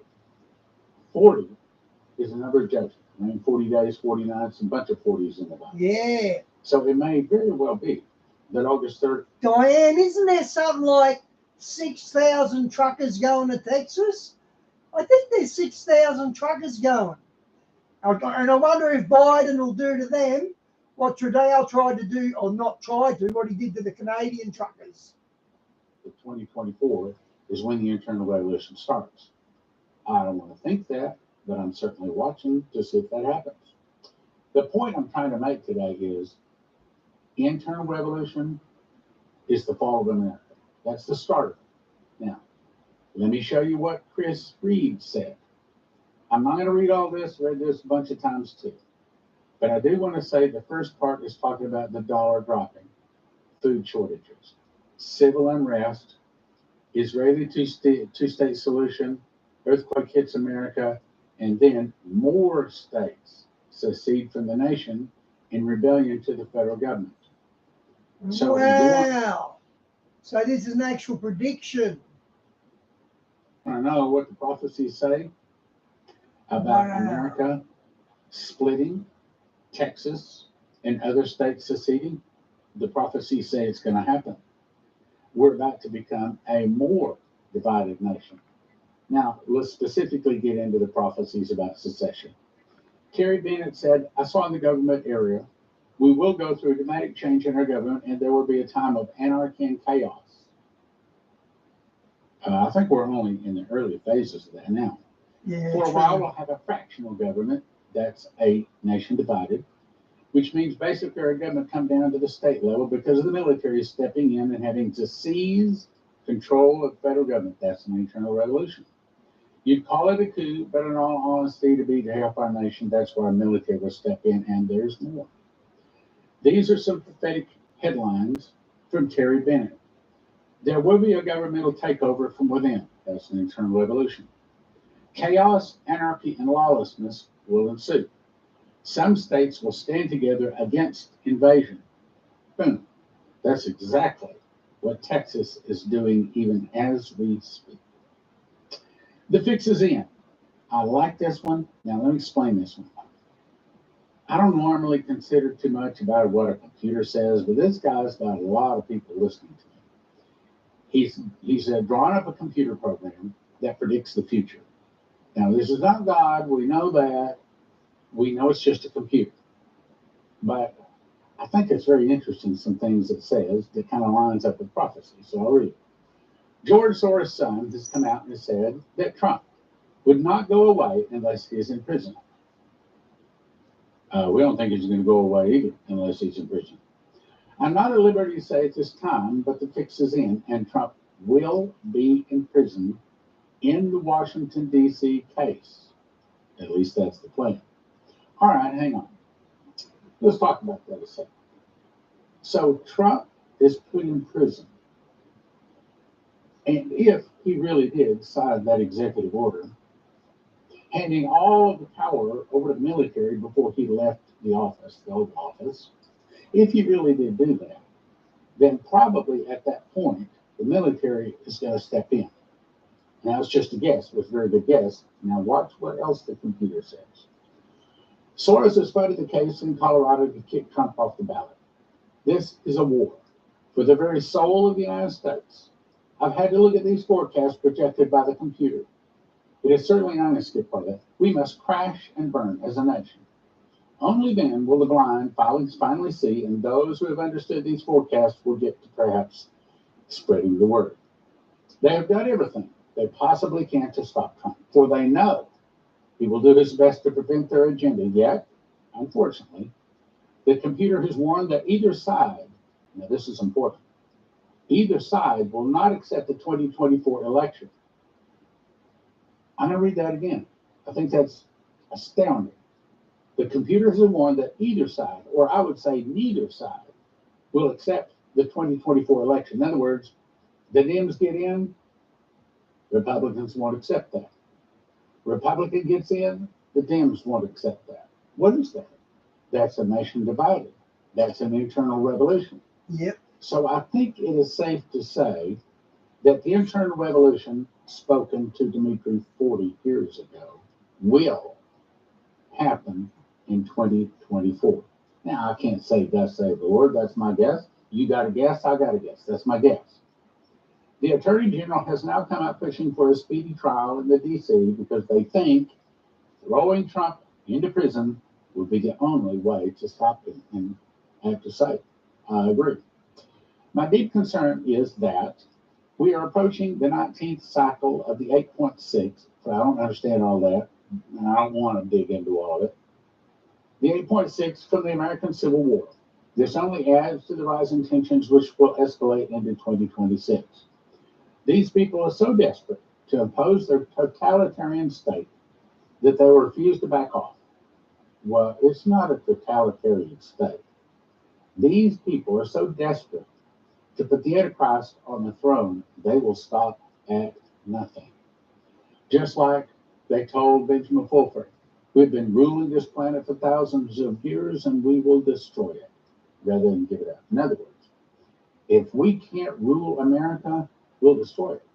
We'll destroy it with things like suitcase nukes, or we'll bring Russia over to attack and defeat it in 1 day and 1 hour. Wow. I hope you're getting this. This is real serious stuff. If they cannot imprison Trump, they will assassinate him. We are approaching the last 8.6 years in its 51.6 year cycle, and they will be the darkest days of our lives. No surprise to the prophecy student. My concern is that if the Supreme Court yields this conspiracy to imprison Trump, And he goes into a lot of details I'm going to skip. I'm going to jump down to putting him in prison will lower the tensions, but that will not end well for them or the nation. Trump would indeed end the war in 24 hours, talking about Ukraine. He says all you have to do is cut off funds for the Ukrainian government employees whom Biden is paying their salaries and pensions. Insist that Zelensky honors the Minsk agreement and the war is over. Those in power right now want war, and they have no intention of ending anything. There are computer projections for the 2024 election. They say Trump should win. As you can see, 4 out of 6 models, but the models number 3 and number 4 are shocking. These show such a landslide with 61 to 35% or 59 to 37% projections, and that scares the globalists. That scares Satan to think he's not going to get his man on the throne, but prophecy says God allows it. And Revelation 18 says, and it was given him to make war with the saints and overcome them. So we are probably looking at an internal revolution prophesied 40 years ago in 2024. Let's go on. The prospect that the next president, by the way, you need to send this out to your friends, neighbors, relatives. They need to hear this. They might not like you, but this would be a good point to lose them as a friend if they don't believe this. And then when it starts coming to pass, they'll come back knocking saying, okay, you have my attention. What else is coming? Now that I have your attention, and then they'll start listening. The prospect that the next presidential election in 2028 will not even take place is a very high probability according to our computer. I'm going to say there's a very good possibility the 2024 election might not take place. Let's go on. I'm just going to read the other. The computer says Trump will win. Personally, I cannot see how they will allow a fair election with that result. In other words, what he says there's not going to be an election in 20. That's what he says. It's what the computer's saying. There's not going to be an election. Even if it elects Trump, the other guys are not going to let Trump in. If it elects Biden, the good guys are going to let him in. So, I mean, we are looking at an internal revolution in 2024 is my guess. It's not my prediction. I don't know. But it is 40 years since the prophecy was spoken. Now, let me show you something else. President Donald Trump. This is what he said. I saw it on Fox News. I recorded it. I wrote down these words, and I've kept them right there for all these years. Trump said, I think considering all the things going on, and you know what I mean by that, the fake news, the commies of the world, all the bad things that went on, it is called the swarm. And you know what happened? You know what I did? A big favor. I caught the swarm. I caught them all. Let's see what happens. Nobody else could have done it but me. I caught all this corruption that was going on, and nobody else could have done it. Now, is he kidding? Or does he know something more he's not telling us? Now let's jump to Timothy Dixon. The Lord took me by both of my hands. Instantly, I was looking down the Red Sea.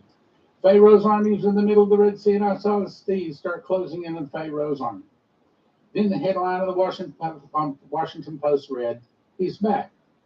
President Donald J. Trump is back," in big letters. I saw a report of the Washington, D.C. TV station with Fox 5 Alive on the microphone say, quote, "They just called in the National Guard. They're putting security fences around the White House, Supreme Court, and all the other important buildings. There is hostility due to the overwhelming truth coming out about the cover-up of the election now exposed in this takeover of America." Did you catch that? Wow. What they're saying is they've set a trap. I don't know what the trap is, but they set a trap, and they're going to catch all the bad guys in this election. That's what it's saying. People were arrested. A lot of mischief was coming to light. There was emergency hearings at the Supreme Court building. There was anger and hostility. It was not just over Roe v. Wade. The truth was intentionally being revealed. God was exposing and shaking things. I saw senators, governors, and other government officials who had not accepted any cheating see video proof that was undeniable and they changed their minds instantly. Things flipped and totally turned around instantly, and I hope that happens. I'm skeptical of that, but I hope that happens. The news was forced to air this. It was overwhelming. The evidence took over the deep state. About 12 to 15 senators and mixed political leaders saw the video of the silencing of the witnesses. Now, the footage of the silencing of the witnesses was to take them out. They were calling the video the silence of the lambs, and they called the hostilities taking place inside the Capitol. The tables were turned against evil, now revealing the truth. I saw some handcuffed, arrested, others running to avoid arrest. It happened fast. The deep state didn't have time to retaliate. I saw Mike Pence on the steps of the Supreme Court. He was actually helping overturn this evil. That was all. Okay, so now we know this is crap because Mike Pence is not a good guy. Carefully planned and executed. It was a rehearsal of procedures. They were reversing evil. They had some trouble completing the reversal, but there were delays in restoring the presidency. They had to come up with a new strategy. The reporter said, quote, "It appears that we've been at war with ourselves, a civil war, but we never fired a shot." One more. March 2016, Henry Gruber, favorite speaker we had out of the 136 speakers we had. I opened the door to see DJT, I'll say, and his wife dressed like a king. His wife was carrying a shawl on her left arm made of gold tweed with big royal jewels in it. Now, why a king? I think that the all-capital United States of America government corporation formed over 1836 or something like that, 1871, where they took over the government and made it a corporation. That's what Biden is president of. And I believe Trump will come back as a king. Remember, the Bible says, talking about Nebuchadnezzar, whom he would, he saluted, whom he would, he kept alive.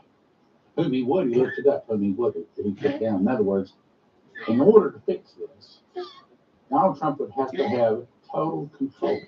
And that's what's needed, and that's what this prophecy is saying he'll get. Mr. DJT, it's what I owe the honor of your visit. He said, "Oh, Henry, never mind. We're family. This is just a family visit. I just came to see you." He sits and his wife puts his shawl over his shoulders. It drapes down in front of him and stands beside him. It's beautiful. It's made for royalty. The whole visit was strictly family. He was asking about our different children, how they're doing, and we were just visiting. Finally, he stands up and says, "Well, I've got a lot to do. You know, I'll be back. I'll be back." Says it twice. After the limo drives off, I wave my arms trying to tell him he left his shawl. Then I hear another voice speak from behind me saying, "He'll be back." I say, "Wow, okay, the vision ended." If there's anybody I know hears from God, it's Henry Brink. If there's anybody I know is something going to come to pass, it's that one right there. I want to believe the good guys are about to clean up a bunch of mess. I want to believe it's successful. I don't think it is, but I want it to be. In the meantime, ask Jesus to forgive your sins. Get yourself. Okay, guys, I'm out. God bless. I recommend, if you want to have your wealth not lost, if you've got it in an IRA, if you got it in a 401k, if you got it in a bank, if your wealth is in paper, as Lynn